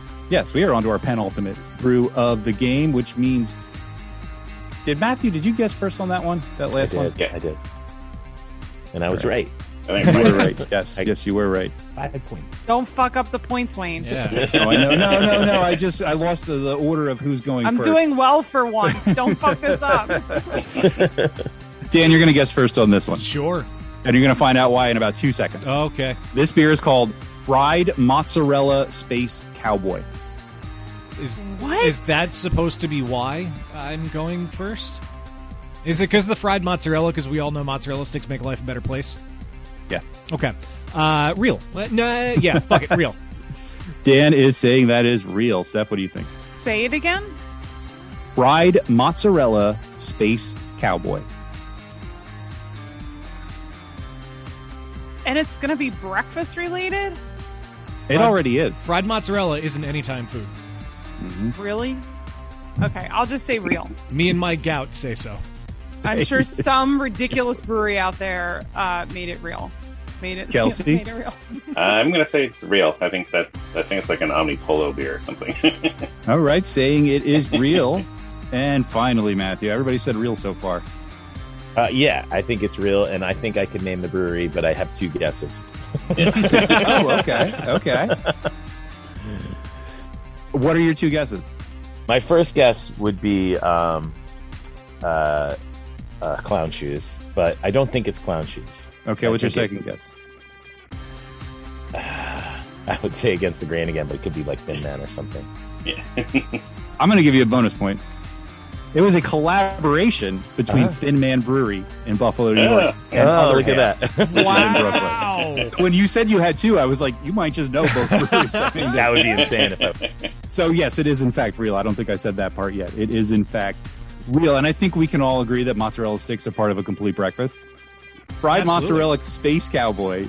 The truth is I found 2 breakfasty beers, and I was like, well, I'm going to do a theme. And then I ran out, so I was like, mozzarella sticks count as breakfast. Fried Mozzarella Space Cowboy is an 8% ABV double New England IPA. As I said, a collaboration between Other Half and Thin Man, heavily hopped with Mosaic and Eclipse, combining a soft mouthfeel with notes of passion fruit, red berry, and orange, which is much more breakfasty than mozzarella sticks. So there you go. Wow. So we have come to our final beer of the game. So at this point in the proceedings, I'm going to add up the scores so far to see where everyone stands, so we can see who guessed first, second, third, and fourth on the final beer. And we have tied for first place with 4 points each, my fellow beer busters, Dan and Steph. Just behind, with 3 points, thanks to the bonus point, is Matthew Kelsey, sitting at the bottom with a respectable 2 points. I mean, often there is at least one person who scores no points in these games. So everybody is doing very well. So we're going to let Kelsey guess last, since he is losing, so he can hear everyone else's guesses first, and perhaps formulate a strategy based on that. Or just guess. It doesn't really matter. So we're going to start with Dan. Our final beer of the game is called Apple Scrapple Sour Ale. Is that real or fake? Oh, no. I'm so conflicted. Real.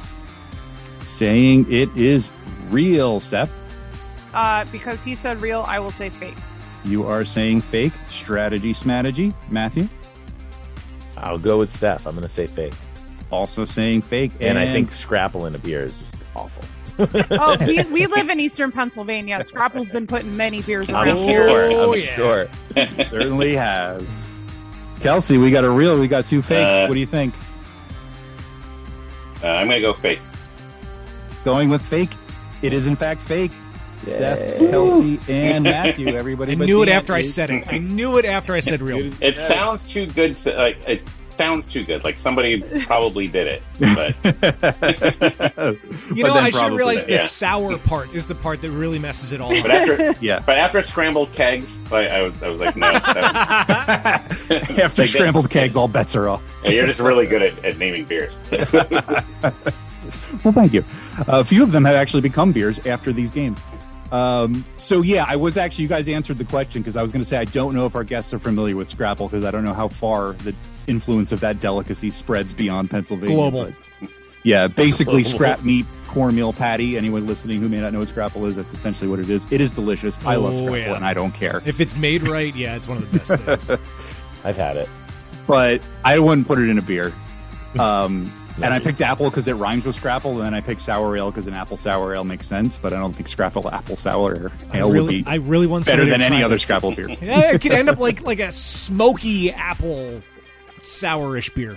Yeah, there you go. Smoked apple sour would be good. Yeah. See, there is some truth to this beer. We can make this happen. Somebody is getting a pilot system soon, so maybe. Well, there you go. There you go. Does Valley Malt make any smoked malt? Yeah. Yeah, in fact,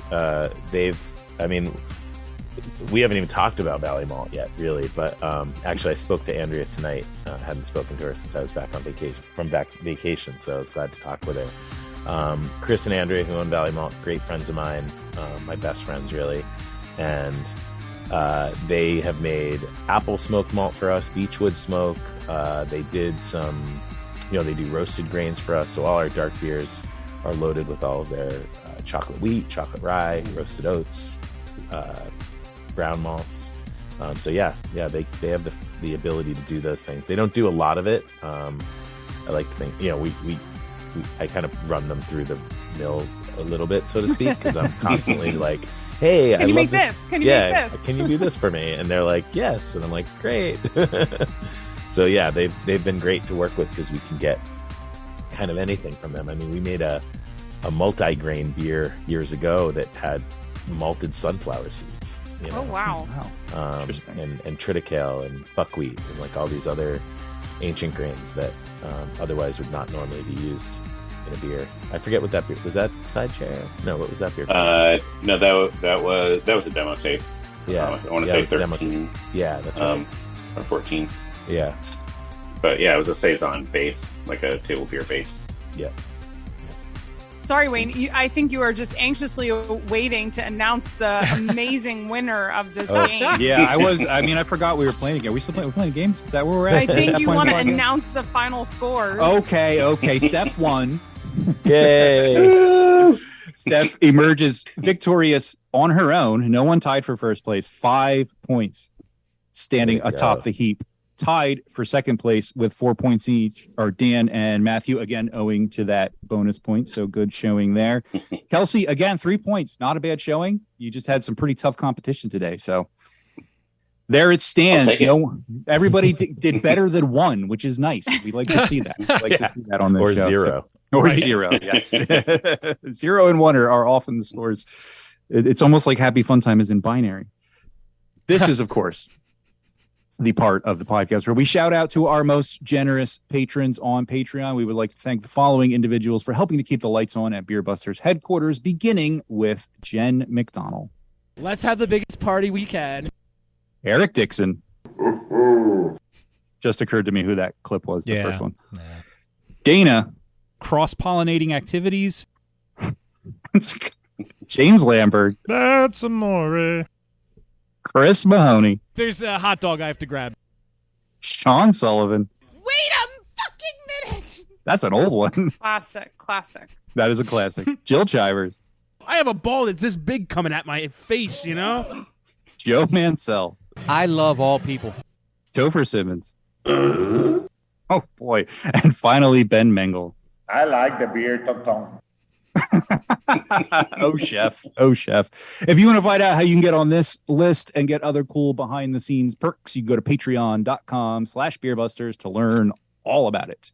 But now we're going to pay our tab. Hey, listeners of Beer Say, Busters, Yvonne, do you want a robot to remember help when you I brush said your I'd have teeth? to send away to NASA to Well, I'm going to tell calculate you your about bar Quip. tab? What's Quip?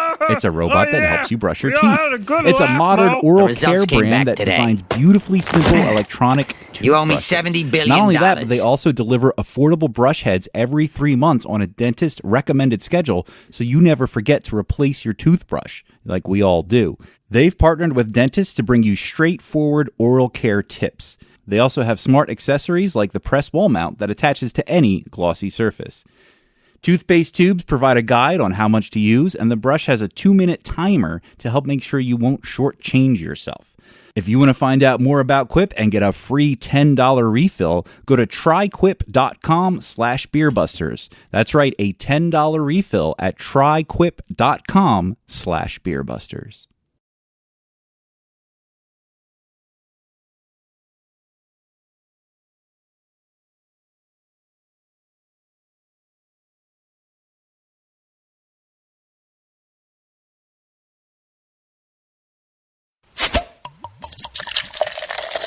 Is that rare?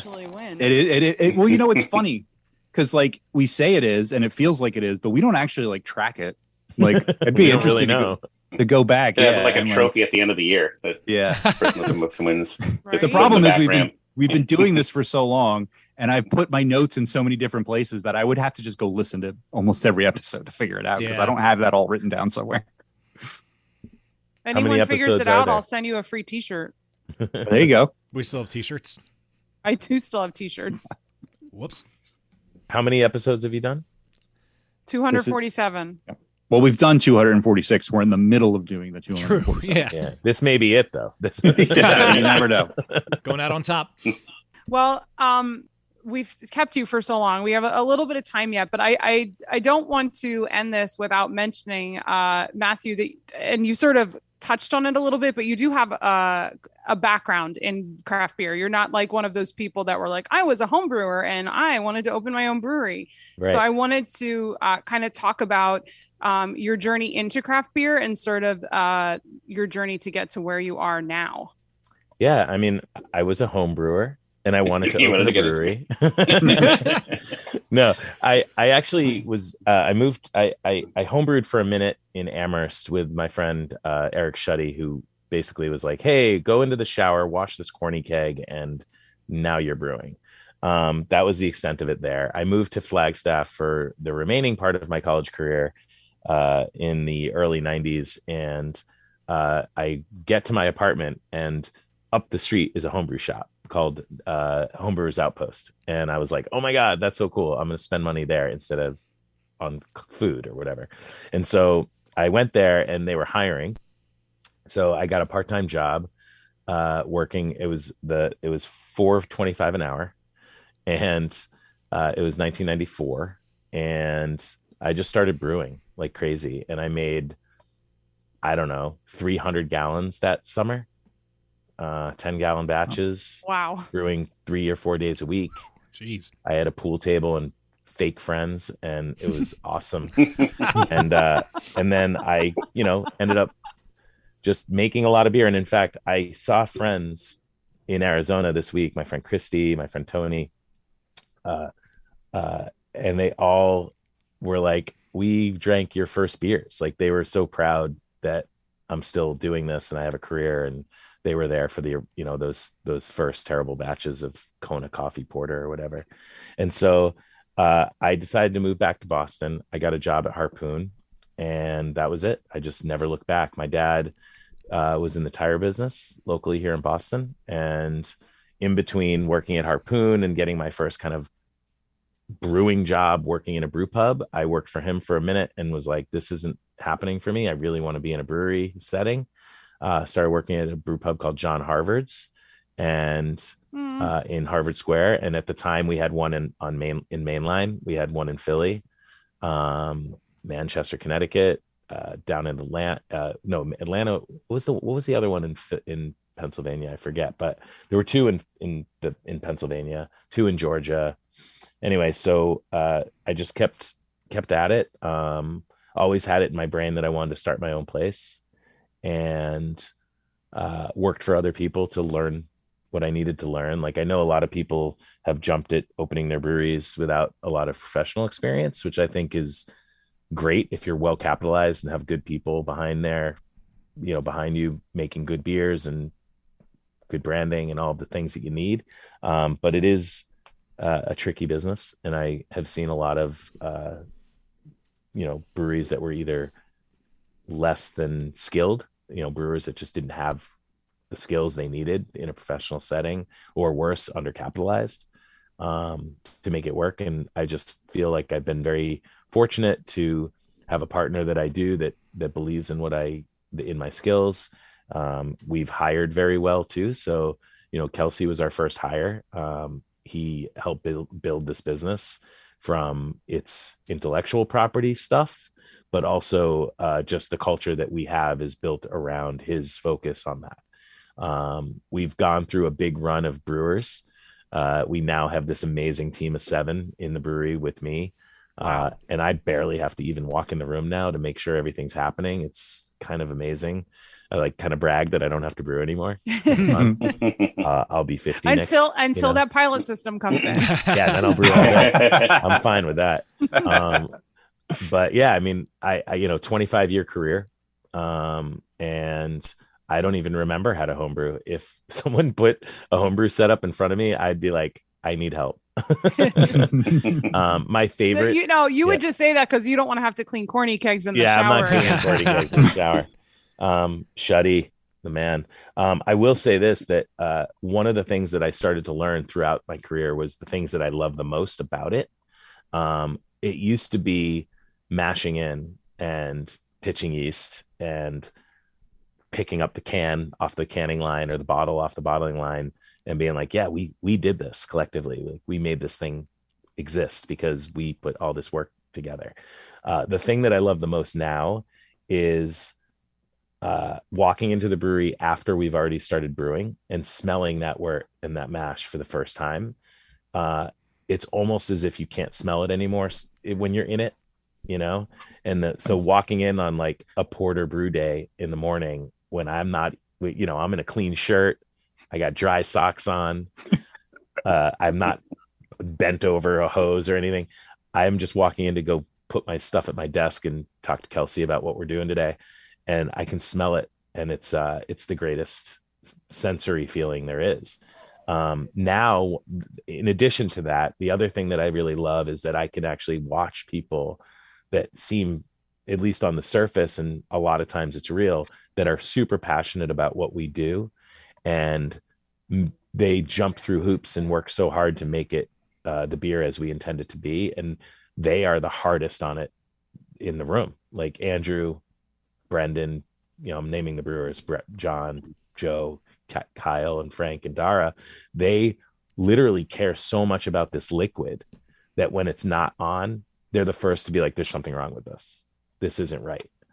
And when it's on, they're the ones that are like, oh, I can't wait to share this with my family and my friends, And so that I was afraid that would go away. I know a lot of chefs get sick of food. A lot of teachers get sick of children. It's like, it's hard not to get sick of what you do every day. I don't drink a lot these days at all. And so my enjoyment actually comes from more of the experience of others, I think, than my own, which is very redeeming. And it's going to help me survive for the next 30 years. And I don't want to be a 50-year-old that like can't enjoy his own products. I want to be able to enjoy it in super moderation and appreciate it for what it is. Cool. Yeah. I love the story about smelling the wort again for the first time, or that you kind of a real thing. Yeah. Smell blind to it. Yeah. And then being able to experience, because that is an amazing thing when you go to a brewery on a brew day. That smell is very distinctive and very much like encompasses a lot of memories and it reminds me of my garage. Yeah. At my homebrew. It brings me back there, which is not surprising, but I know Kelsey smells it every morning because he comes in and he's you walk in our office and it's just like, wow, someone's making a big batch of well, work even right outside when the boil's happening, you can smell it a block away. Yeah, it's pretty great. Awesome. Cool. And Kelsey, you have a pretty impressive beer background too. You're a Cicerone, aren't you? I am a certified Cicerone. Ooh, Yeah, that's amazing. Well, congrats on that. When did you become certified? I want to say it was probably 7 years ago now. Oh, cool. Yeah, it was right before we before we started. Oh, yeah, I was working for a company called Craft Beer Cellar, and they're a retail chain of craft beer focused liquor stores, and I was working on the focus of the company was really to educate the staff, and obviously, but also we believe that an educated customer base is going to make better decisions about buying beer. So the smarter the customer is, the better choices they're going to make, the better they're going to understand what we're trying to do. So as part of the brand team there, I was in charge of training all the franchise owners, and I would also train the staff, and I would also host classes as well. So I would do a lot of beer school teaching kind of stuff.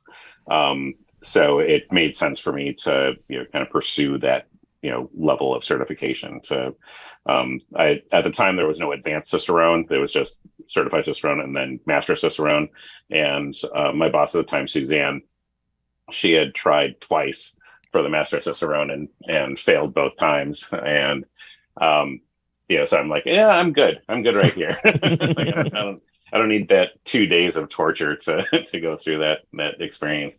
But yeah, so that's now it's a nice signature on my email. So I like that. Yeah, Cicerone certified. Yeah.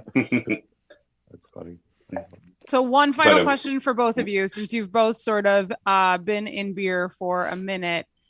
Best beer you've ever had, and it doesn't necessarily have to be because it was the best made or the tastiest. The experience can count as well. Best beer or most memorable beer you've ever had that you did not have a hand in brewing. Go for it, Kelsey. I've got a few in my head, but go ahead. So mine's going to be Delirium Tremens. That it's in your picture on the website. I had a feeling you were going to say that. And the reason is, my wife and I, with my family, we took a trip to Belgium, and at that time, I was just getting into craft beer, and I was like, oh man, I'm hot shit. I know stuff. And I got to Belgium and I'm like, holy crap, I know nothing. I didn't understand. I was like, this is a world that I just entered into that is just blowing my mind. We went to Cafe Delirium and one night, and I barely remember walking home or back to the hotel. But that was also the trip where I proposed to my wife in Bruges. Oh. And so at our wedding, we featured Delirium Tremens as our wedding beer. And so that beer has always had a special place in my heart. So, will you drink it in a can? Absolutely. It's delicious in a can. I was very surprised the first regularly. time I saw it in a can. I was like, I never thought I'd see the day. Yeah. Oh, I was so psyched. I'm like, finally fresh Delirium Tremens. Mm-hmm. I'm down for this. Matthew. Yeah, so I'm going to tell. There's A and B to this story. So somehow I'm not surprised by this. Yeah. So the shorter part of the story is that I had this wonderful experience just this past weekend with a beer. I was at this. My stepbrother Dan, who lives in Colorado, every time he comes to visit Boston, we have to go to Pizzeria Regina's. We got to get cheese pizza, and we just Regina's is a really special place. It's a classic pizza joint in the North End. It's famous. It's amazing. It's surrounded by awesome stuff. And so we went there. It was just the four of us, my siblings and I. And we walked from the Back Bay to the North End, which is, 20-minute walk, half an hour walk. Maybe it's 45 minutes. I don't remember. But we get there. It's now 11 a.m. And we order our pizzas and we order our pitcher of Peronis. And it was the greatest Peroni I've ever had. And it wasn't about the beer. It wasn't about the fact that it was 11 a.m. and that I don't ever drink at that time. I forget what day it was. I think it might have been a Friday. And it was just glorious. Like, we just thoroughly enjoyed it. And it was just one of those moments that the liquid doesn't really matter. The pizza doesn't even really matter. It's the people and the pizza and the beer. It's all together. It's one experience. And it was really wonderful.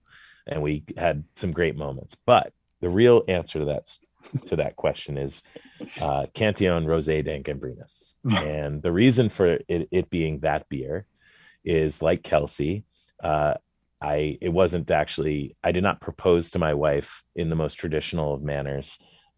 We eloped and we got married on a mountain in Amherst looking over the valley, and that was our beer for our wedding. Aww. And it was given to me by a guy named Will Shelton, who is a very close friend of mine still. He's formerly of the Shelton Brothers and the importer of that beer. He left the company long before its demise, and he just happens to hold that name. He is not related in any way to the negative connotations of that company, and he lives down the road, actually, on a lake. But so every time I think of Cantillon, I think of him and the fact that he was so generous to give me this beer. We have great pictures of us enjoying it outside on that mountaintop, and every time we get one, we drink one, of course. It has changed a little bit. My wife doesn't drink anymore, so we can't really enjoy that beer together anymore, but it still holds a pretty close place in my heart. Wow. Yeah. Awesome.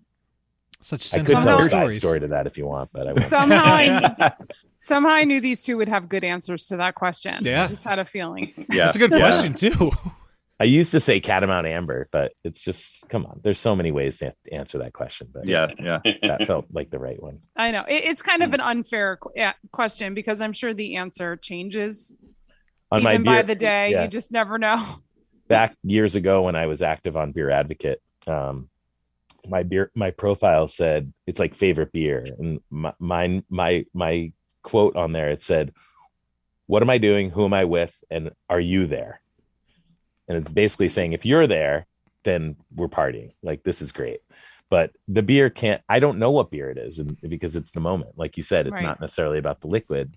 It's more about the experience. And it's really kind of, the story behind our name and our brewery is, it's the experiences that you have with beer that really make it good.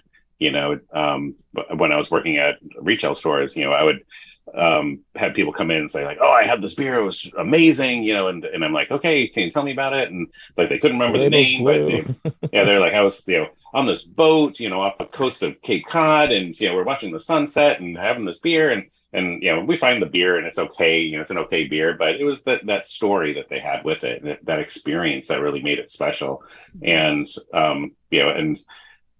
every good story begins with Exhibit A. So that's kind of where the name comes from in some ways, from that storytelling aspect.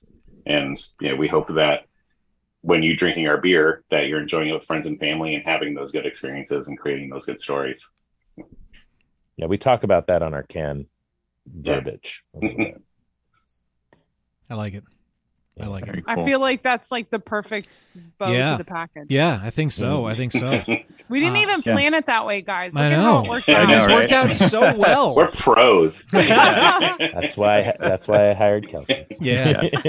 Well, I love how, though, we are consistent on this podcast where every time we have like an amazing segue or end of a segment that just happens to land perfectly, we ruin it by pointing it out. Yeah. Yeah. Loses the effect when you call it out.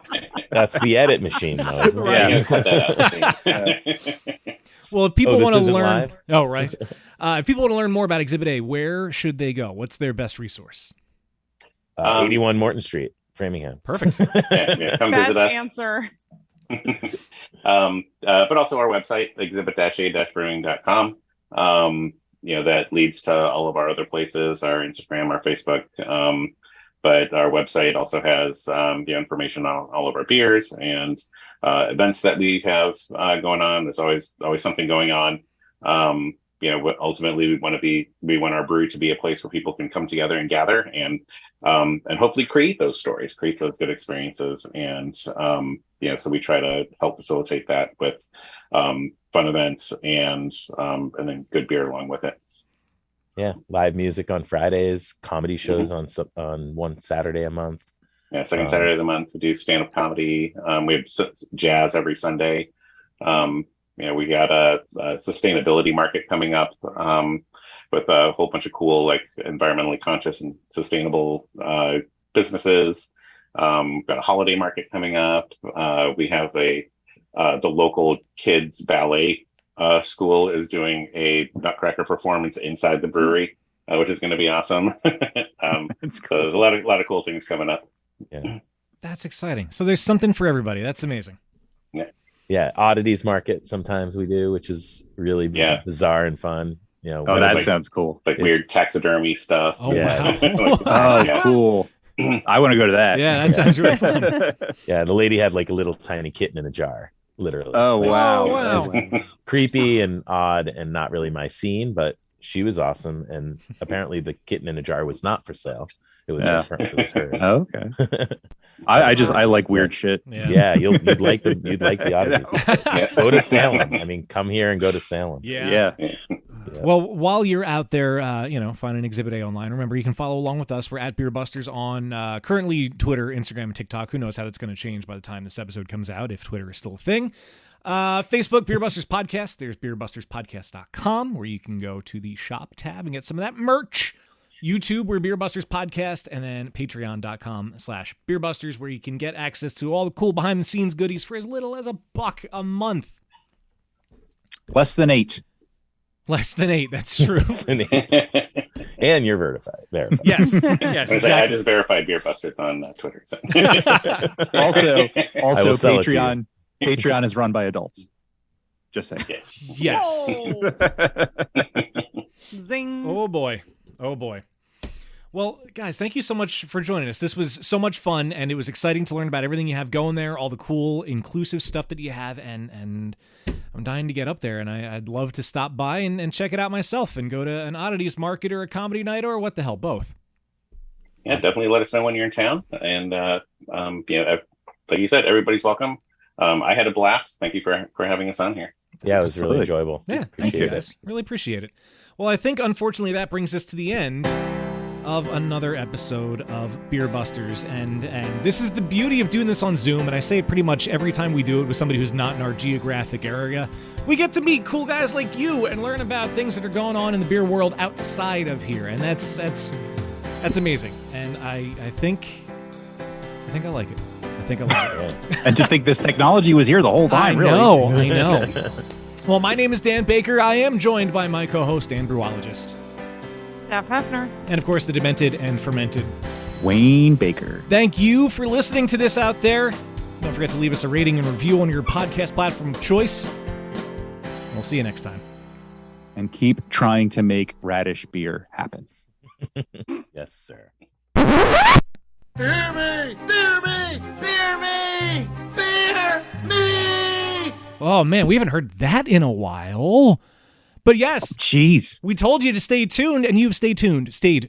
Thank you for staying tuned. The guys from Exhibit A were nice enough to not only spend so much time and have such a great conversation with us, but they sent us beer, but the beer showed up after we recorded the episode. So we wanted to make sure that we tried it and told you about it with the microphones. I mean, we were going to drink it anyway. Let's be honest. The three of us can drink beer. You know that about us. It's been almost 10 years.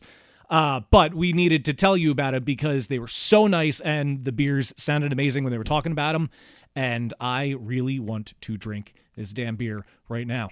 I am drinking Focal Point Munich Dunkel. And the guys talked on the show about how passionate they are about using local grains. And on this can, it says that each case of this beer supports 109 square feet of local farmland. It says our focus is on local grains malted at Valley Malt, Munich, Pilsner, and Cara Munich. Malt from Demoy Farm in New York. Demoy Farm. I don't know. I'm probably saying that wrong. Demoy Farm. It's Demoy Farm. Demoy Farm. Demoy. I'm jealous that you have the Dunkel. How is it? It's lovely. Wayne, I know you also had it too. Easy drinking, but it has that nice, like, lingering malt profile on your palate. It's a great fall beer. Well, it's an anytime beer, but usually this is the time of year we can get them. Yeah. Yeah, I'm also jealous that you have the Dunkel, but not as jealous because I also had the Dunkel before tonight. You just drank it already. I love the style, and we had to split up the beers between Dan and I, and because we forgot to do it before we parted ways, I got to make the decision as to what beers I kept and what beers he got to have. And I saw the Dunkel, and I thought, I want that Dunkel, so I gave him the Kolsch. You gave me the Kolsch, which I am drinking that now, the Goody Two Shoes Kolsch, which is delicious and perfect and amazing and crispy and wonderful, and it's everything you want out of a Kolsch. Yeah, so I am actually jealous that Dan is drinking the Kolsch because I have not had the Kolsch. But I am having. Just think, if you still lived here, we could have shared it. I know, right? I could I was have some. just thinking that same thing. Man, getting engaged and moving in with my fiance was not worth it because I can't drink that Kolsch. Well, how long of an Uber ride? You only said that because she's not home right now. Yeah. It's actually more than you would think from here to where Dan is. Yeah, in an Uber. It's not entirely close. You guys live at like the outskirts of Philly to still be considered Philly. Yeah. Like, is Manayunk still in? Technically, the city yeah, limits? it's Philly. Okay. I think it's part of city proper. If not, it's definitely Philadelphia County. Right. Yeah. So that's like down the street. So then past that, I think is definitely outside. But I am drinking a hazy IPA because I took the Dunkel, I felt guilty. So I gave Dan the Kolsch. I also took the two beers that we know aren't our favorite styles, but we can all appreciate a good beer regardless. Of course. But I also took them because my fiance is very much into this style of beer. And because of that, I drink more of it these days than maybe I used to. And so, we've all kind of decided that maybe we hated a little bit too much of this style early on when it took the beer world by storm. And I think we've all kind of come around to being a little more appreciative of it. So this is sort of like a growing exercise for me, I feel like. But no, this is really good. The Cat's Meow Hazy IPA is what I'm drinking now, and it is quite tasty. Oh, hey, there's that phrase. And to be honest, it's not actually like the most pillowy juicy. It does have some of that little more like dankness to the hop character to kind of keep you in there for us old school IPA fans, but it still has that smooth drinkability that you expect from the hazies. I love that the can says 8 out of 10 of their owners. 8 out of 10 cats say their owners prefer it. It's cute. Nice. I love that it has the cat's face on the one side of the can, and then you see the cat's butt and tail on the other side of the can. That is pretty good. They just have really clever can art.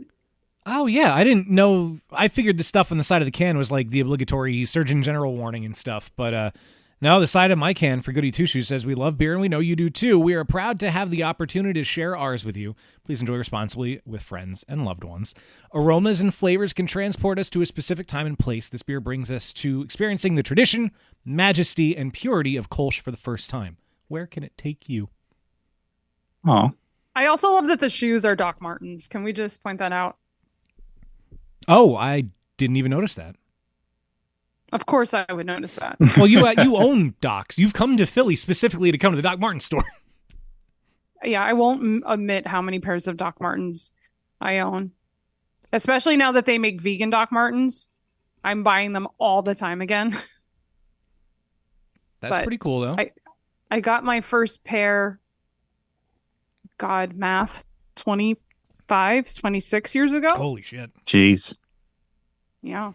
I've never owned my own pair of Doc Martens, but I definitely did borrow some friends in high school once or twice for like several months on end. One of them was our cousin Ray.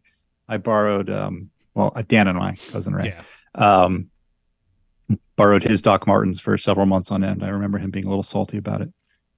I remember the first pair of combat boots that you bought. And how you tape them together with duct tape as they were falling apart, which only made them look even more badass. Yeah, I do. I forgot about those. You know what else those boots did? Those boots broke a window at our high school. Oh my God. While on my foot. Oh, I remember that. Oh my God. Yep. That was we were at a school dance. did not intend to break the window. I told the police that. I don't think they believed me, but I don't think they did. I'm saying all these years later, it is true. I didn't mean to break the window, but we were at a dance and we got kicked out of the dance because we were doing freestyle walking, which is Wait, which what? is what back in the 90s they called parkour before we settled on the name parkour. We saw it on like MTV or something. So we were like basically just like running up the walls of the auditorium during the dance. So we got kicked out and we were walking around the school and we were doing the same thing outside. So we were running up and kicking walls and stuff. And I just absentmindedly like kicked the window. And I didn't in my head think I'm going to break this window. This window's going to break. I was shocked when it broke. I don't know why, but it shattered. And as soon as it shattered, a light at a house across the street turned on and a dog started barking. Oh. And we all started running. And eventually cops came around. There was probably cops outside the school for the dance. And our DARE teacher, what was his name? Officer Marino. Oh my God. I do remember Marino. He was the one who arrested us. He read me my rights in front of my parents. He didn't really arrest us. He just did it to piss off our parents. Oh, of course, yeah. No, I remember you coming home after that with, I guess, Officer Marino. Although technically, if he put you in the car and he drove you somewhere, he was supposed to read you the rights before that because you were at that point detained. I don't know. He didn't take me home. Oh, he didn't? Oh, was this? No, I don't think so. I hate to say it this way, but was this a different time? Yeah, maybe. I'm so sorry to phrase it that way. The only time I specifically remember being in the back of a cop car is when I got caught cutting school. And a cop picked us up and took us back to school. He didn't take us home. Now, what am I thinking and of? Because I was scared because I had weed in my pocket. Oh, geez. You definitely... I want to say it was after a broken window. I thought it was with a cop, but it might have just been somebody bringing you home and then mom and dad like yelling at you and giving you the what's what and who's who. Yeah, maybe. I don't know. Maybe I'm misremembering it. I thought he called our parents. No, chances are I'm misremembering it because it happened to you. I was just there. Yeah. Well, yeah, I don't know. He called our parents. We didn't really have cell phones at the time. So I imagine we were near the school. I don't remember. And cops probably had phones in their car then. I don't know.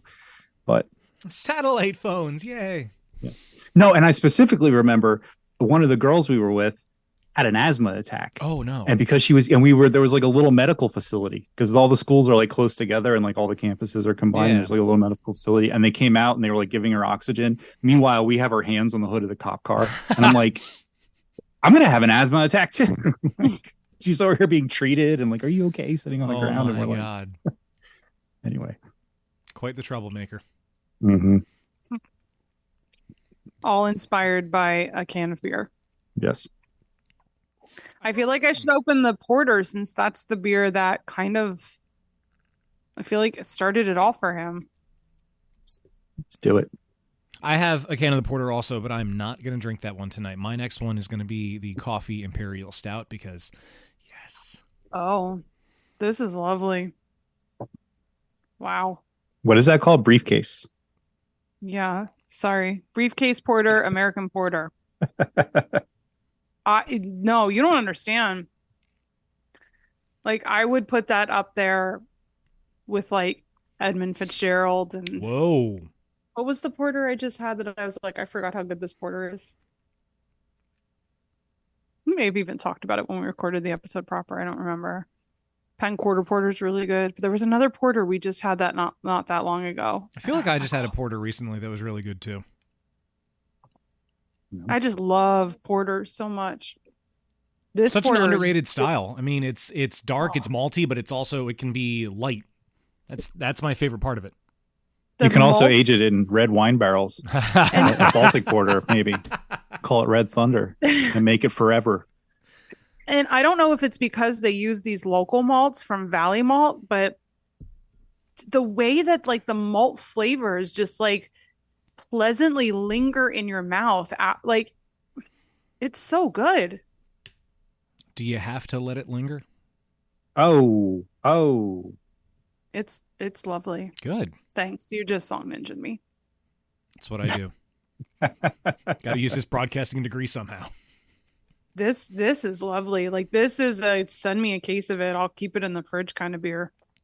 Well, you can get like it the shipped. Dunkel was good, but whew. You can get it shipped, and you got to make it worth your while if you're doing the shipping, because shipping is not cheap. Right? When I would order from Shy Bear, especially during the pandemic, usually it was because I wanted coffee. I'm not gonna lie, because their coffee is so good. So it'd be like, I'm ordering 2 huge bags of coffee, but you pay so much for shipping. You're like, I might as well get a crap ton of beer too and make it worth my while. Yeah, of course. Luckily. Speaking of Shy Bear, I'm drinking out of the Shy Bear glass that he sent us. Oh, sweet. Oh, cool. They're fun people. Mm-hmm. I need them to be closer, because that would be an epic place for us to record in person. And I know we don't do it very much. We don't do it much anymore, but their private event space there would just be like the best for a live podcast recording. Yeah. Well, I remember when we had him on the first time, he was there and they had live music. That was the first live music I'd actually been witness to, even though it was still through a computer, since the pandemic. And it seemed like a really cool space.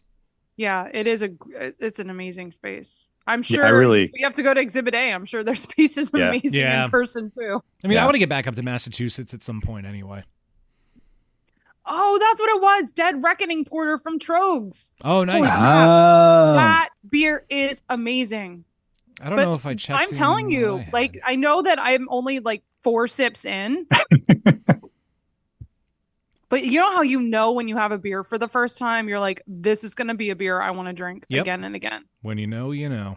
Oh, I wish we were drinking this with them on. I hope they actually listen to this. I want them to hear how amazing. But now I get it. Like, after hearing him talk about the porter so much, like, oh God, I can't wait for you to have this. I'm so bad at checking beers in. I checked one in the other day, and then before that was from Love Lady when we were in Vegas. Oh wow. I kind of don't really care about checking them in anymore. Yeah. How many check-ins are you at, Steph, these days? Just shy of 15,000 unique beers. Actually, I'm curious how many uniques I have checked in. Mine's hovered about half a dozen for the past 10 years. Yeah. You're still on there, though. I still tag you now and then. Yeah. I use it for like posting episodes and stuff, or looking up stuff for games. And I use it a lot for like research purposes. But it's just one of those things where, like, I know I'm never going to remember to check in every beer. And if I'm not going to check in every beer, I'm kind of a completionist with that sort of thing. Yeah. If I'm not going to do it every time. Same. I'm going to be upset because it's not going to be an accurate record. Yeah. Well, I also, whenever I go out to like a brewery or something around here, I'm usually with, a friend or somebody, and the phone stays in the pocket. It's like the last of the concern. Nothing against people who like use their phones. They're like, Steph, if you still check stuff in when you go out with people, or anybody does. Nothing against that. Just for me, I forget that I have the phone, to be honest. Yeah. I'm at 2,637 unique check-ins. The phone should come out to take selfies when you're with friends. Especially with friends that you don't get to see very often. Oh, I usually drink with the same 3 friends here. Usually specifically one. We spent the weekend with Dow and James the other weekend, and yeah, when you were in Philly and didn't tell us you were in Philly. Well, because we were there celebrating Dow's birthday. But I literally talked to the two of them every single day.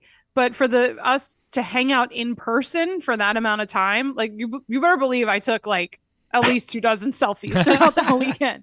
And it's fun to look back at the silliness and that's the stuff I want to go back and look at. I also did take a picture of the champagne vending machine in the Ritz-Carlton lobby.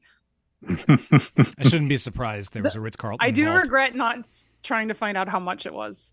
Way too much. I was afraid to touch the machine and it would take my credit card number through my fingertips or something. I don't know. When you're around expensive crap like that. I stayed with James at the Lowe's. That was fancy. Yeah. Damn. I remember when James stayed at the Lowe's when we went out with him that one time. Yeah, we went all over the place. That was a really fun night. I think that was probably it's definitely the fanciest hotel I've been in with someone who was actually staying there. Yeah. I feel like. Oh, you should have seen the hotel we stayed at in Austin. I don't know how Bridget found this deal on Priceline, but it was the best deal anyone has ever gotten. It was I don't know, $150, $175 a night. It was the dead of summer when we were there. But this hotel was such a cool hotel and so nice. I would have spent the entire trip there if I had never been if I'd been to Austin before. The pools were amazing. The service was cool. The food in the restaurants was unbelievable. Hotel food usually sucks. The one day it rained and we looked at each other and we were like, well, hey, we should probably stay inside. And on a vacation, that's usually a bad thing. We were eager to stay inside this hotel. It was so cool. That's awesome. That's cool. A The place you'll we wanna stayed go back to. Yeah. in Vegas was actually super nice. I didn't know what it was going to be like. We got it because Yeah. Jess got all the points when she did the jury duty. So she got a bunch of points, but she got reimbursed for the hotel. So we just have all these points for Wyndham. But it was like a timeshare thing. So there was like a commissary, like a little convenience store type thing downstairs, and the room was like a mini apartment, and there was a pool and a hot tub and everything, and that was super nice. Yeah, you guys made it sound pretty cool. I have to admit, where we stayed was not great. I didn't like it. We were right on the strip. Yeah, I mean the location was great, but the room was kind of bad. There was no view. My view was a fucking alley. The air conditioning was strange. There were The air conditioning was strange. We tried to go to the pool the one morning before we met up with you guys to go see Chuck and Pop Pop in Henderson. We went to the pool and just tried to soak for a little bit, relax in the morning. It was a fucking club at 10 o'clock in the morning. Oh, yeah, you guys were Like, saying. why can't I just relax at the pool? I get it's Sin City, but just let me fucking relax. It's 10 o'clock in the morning. The people who want that music are still asleep because they were out clubbing Or until like 4 still up o'clock. drinking. Or still up drinking, yeah. But by that point, the head starts hurting. This is why I don't ever when we go out there, I stay in Henderson. Like, I like to go to the strip for a purpose, to eat something or see a show, but then I want to leave the strip. Yeah, I mean, we did have amazing food when we were there. There's no denying that. You mean In-N-Out Burger? Hey, that was right outside. That was the best part of staying at this hotel. It was right there. Go outside, turn left, walk like, I don't know, 200 feet, and it's there. So the one near the Flamingo, that Yeah. In-N-Out, the new one? Yeah. That's a neat little area there. All the stuff. Yeah, it's a nice little promenade. I didn't want to call out the hotel because whatever, but now we've basically said where it is and what it is. It was the link. It just wasn't for me. Yeah. That's the thing. Well, it's not like your home address. Like, you can tell people to stay at the link. I don't think like the marketing people at the link are going to listen to this. Probably Send us not, a but letter. I don't want to disparage them. Everybody we talked to not there, this deep into the episode. Not this far. If this even makes it. yeah, all the staff was nice. I'll give them that. I wanted to get a drink the first night we were there because we got there at like 8 o'clock at night. Walked around a little bit, got a drink. I got an old fashioned at the one hotel bar, and like a hotel bar old fashioned's not that great usually. Guy made it super strong, and I'm glad he did because our 2 drinks were $40. Jesus. That's more Christ. than we paid at the Flamingo before the drag show. Wow. Wow. That's crazy. Yeah, but it was strong. It was good. The guy was. I funny. will say, there wasn't, especially on the strip, a whole lot of like good or interesting beer. Yeah. Like I was defaulting to like a lot of like, craft adjacent macros and stuff just because, and not that like, too old to be snobby about it at this point, but There's a time and a place for a Bud Light. yeah. But I was actually kind of surprised because I thought, there were places obviously that had good beer selections, but I thought there would be more. Yeah, but then we went to Love Lady in Henderson, which is Love Lady's great. That's a must stop every time I'm there. I love that place. Yeah. Chuck They used to always send have me a beer pepper from there. beer on. Yes. Oh, did I showed you the one beer that I was drinking? Yeah, that's right. Yeah. Because I did a story on our Instagram for it. That was really. I don't know when this episode is actually going to air, but it won't be before this happens. But this coming Sunday, which will be December 4th, Bond Place in Bethlehem is doing a Krampus event, and they are going to have a special beer. It is a spicy Schwartz beer. Ooh. And I'm pretty sure they showed the picture of the pepper. It looked like it had to be a ghost pepper, scorpion chili or something. I don't know. But I'm like, it's like my 2 favorite things coming together, a Schwartz beer and a pepper beer. I don't know. We were just in Bethlehem last weekend, and Country Club is finally opening December 10th. And I kind of like to go to their grand opening. I'm like, can I justify driving to Bethlehem 3 weekends in a row? I'm not sure. Yes, I'm you not can. sure. Yeah. But we had Nemo on tap when we were there last weekend because I've been ordering Mooey every time, but Mooey wasn't on. I forgot how fucking good that mild is. Oh my God. Yeah, no, Louis is an incredible beer. If they were my local brewery, like I would be pounding that beer. Like it is so freaking good. And it's only 3.8%. That's all it was? I remember it being low, but whew. Yeah. Oh God, I gotta get back out there. I opened the Sunday Paper Imperial Stout, and the can says, "See, this is an old, it's not really a joke, but it's just the thing. But it doesn't work as well when you write it because they put what's black and white and red all over, but they spelled it R-E-D. It's supposed to be like red, like reading, like red. I read the paper. I guess that's a better joke when you're saying it than when you're reading it, huh? Yeah, it doesn't work as well because it kind of gives away the answer if you spell it the way it's." However, it smells delicious. I'm going to take a sip.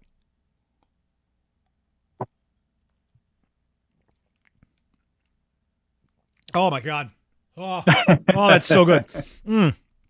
It's got like the like a bitter black coffee, but it's kind of like a cold brew coffee where there's that little bit of sweetness in the back end. Oh, God. This is delicious. Oh.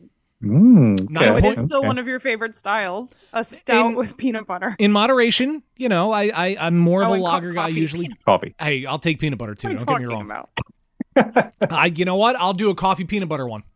I don't know where that came from. I'm losing my mind. It's been a long week. I bought some sirens. I bought some stuff at the liquor store, and I want to make a cocktail. I'm going to do it, and I promise this comes back to this style of beer. I want to make like an Elvis one, so I want to do a little bit of I want to do some rye. I want to do creme de banana, creme de cacao, and then like peanut butter whiskey and a tiny bit of scotch just to add some smokiness. I want to stir it for a while and then strain it over some ice. But I also had the idea of doing coffee liqueur with the peanut butter whiskey and then like a tiny bit of rye or something to add some spiciness to it. And I can't wait to try that. Maybe some cream in there just to like give it a little bit more of a mouthfeel, more of a punch. I feel like you need to host a holiday party. I don't want people in my house. I know, but I'm hoping. Do you see this is falling? I'm hoping that now that the two of you have like significant others, that once I move in with her, and you can host fun parties. Once I move in with her, she is very on top of cleaning things, and she will, I'm sure, make sure that I am on top of cleaning things and keeping the house straightened as well. And maybe at that point we can. This beer is phenomenal.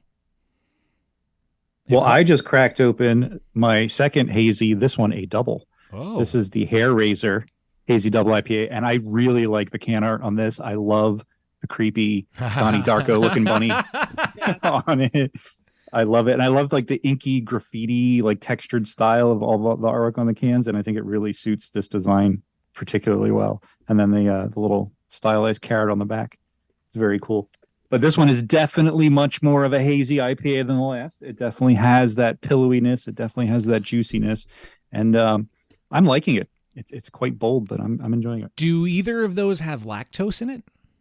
In them? I don't think so. Nice. I don't believe so.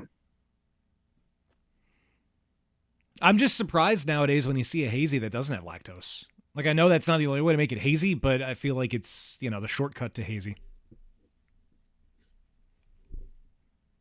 Which nothing against beers that use lactose. Yeah, that's you making your beer, and people drink it and people buy it, and that's exactly what it's there for. Mm-hmm. You want to put flour in it, cornmeal, fried chicken?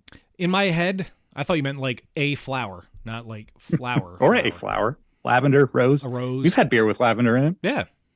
I've made beer with lavender in it. Yeah. I have poopery with lavender in it. On that note. It's the way you said it. Poopery. Poopery. Exhibit A, thank you for sending us these delicious beers. We are so glad we got to try them. Very much so. Thank you. We definitely need to get up there. I think that's a safe bet to say. Good people, good beer, good times. Plus, I love that they're an autism welcoming establishment. I think that's such a cool thing for them to commit to. And I really think more businesses should do that. And their ASL program they were talking about, which I know they had to, lose focus on because of the pandemic. But that's so great that they even had the initiative to do that in the beginning. And I'm sure people that work there still have the knowledge of ASL, and I'm sure they can still speak the language to people who speak that language. That's amazing. Hats off to these guys all around.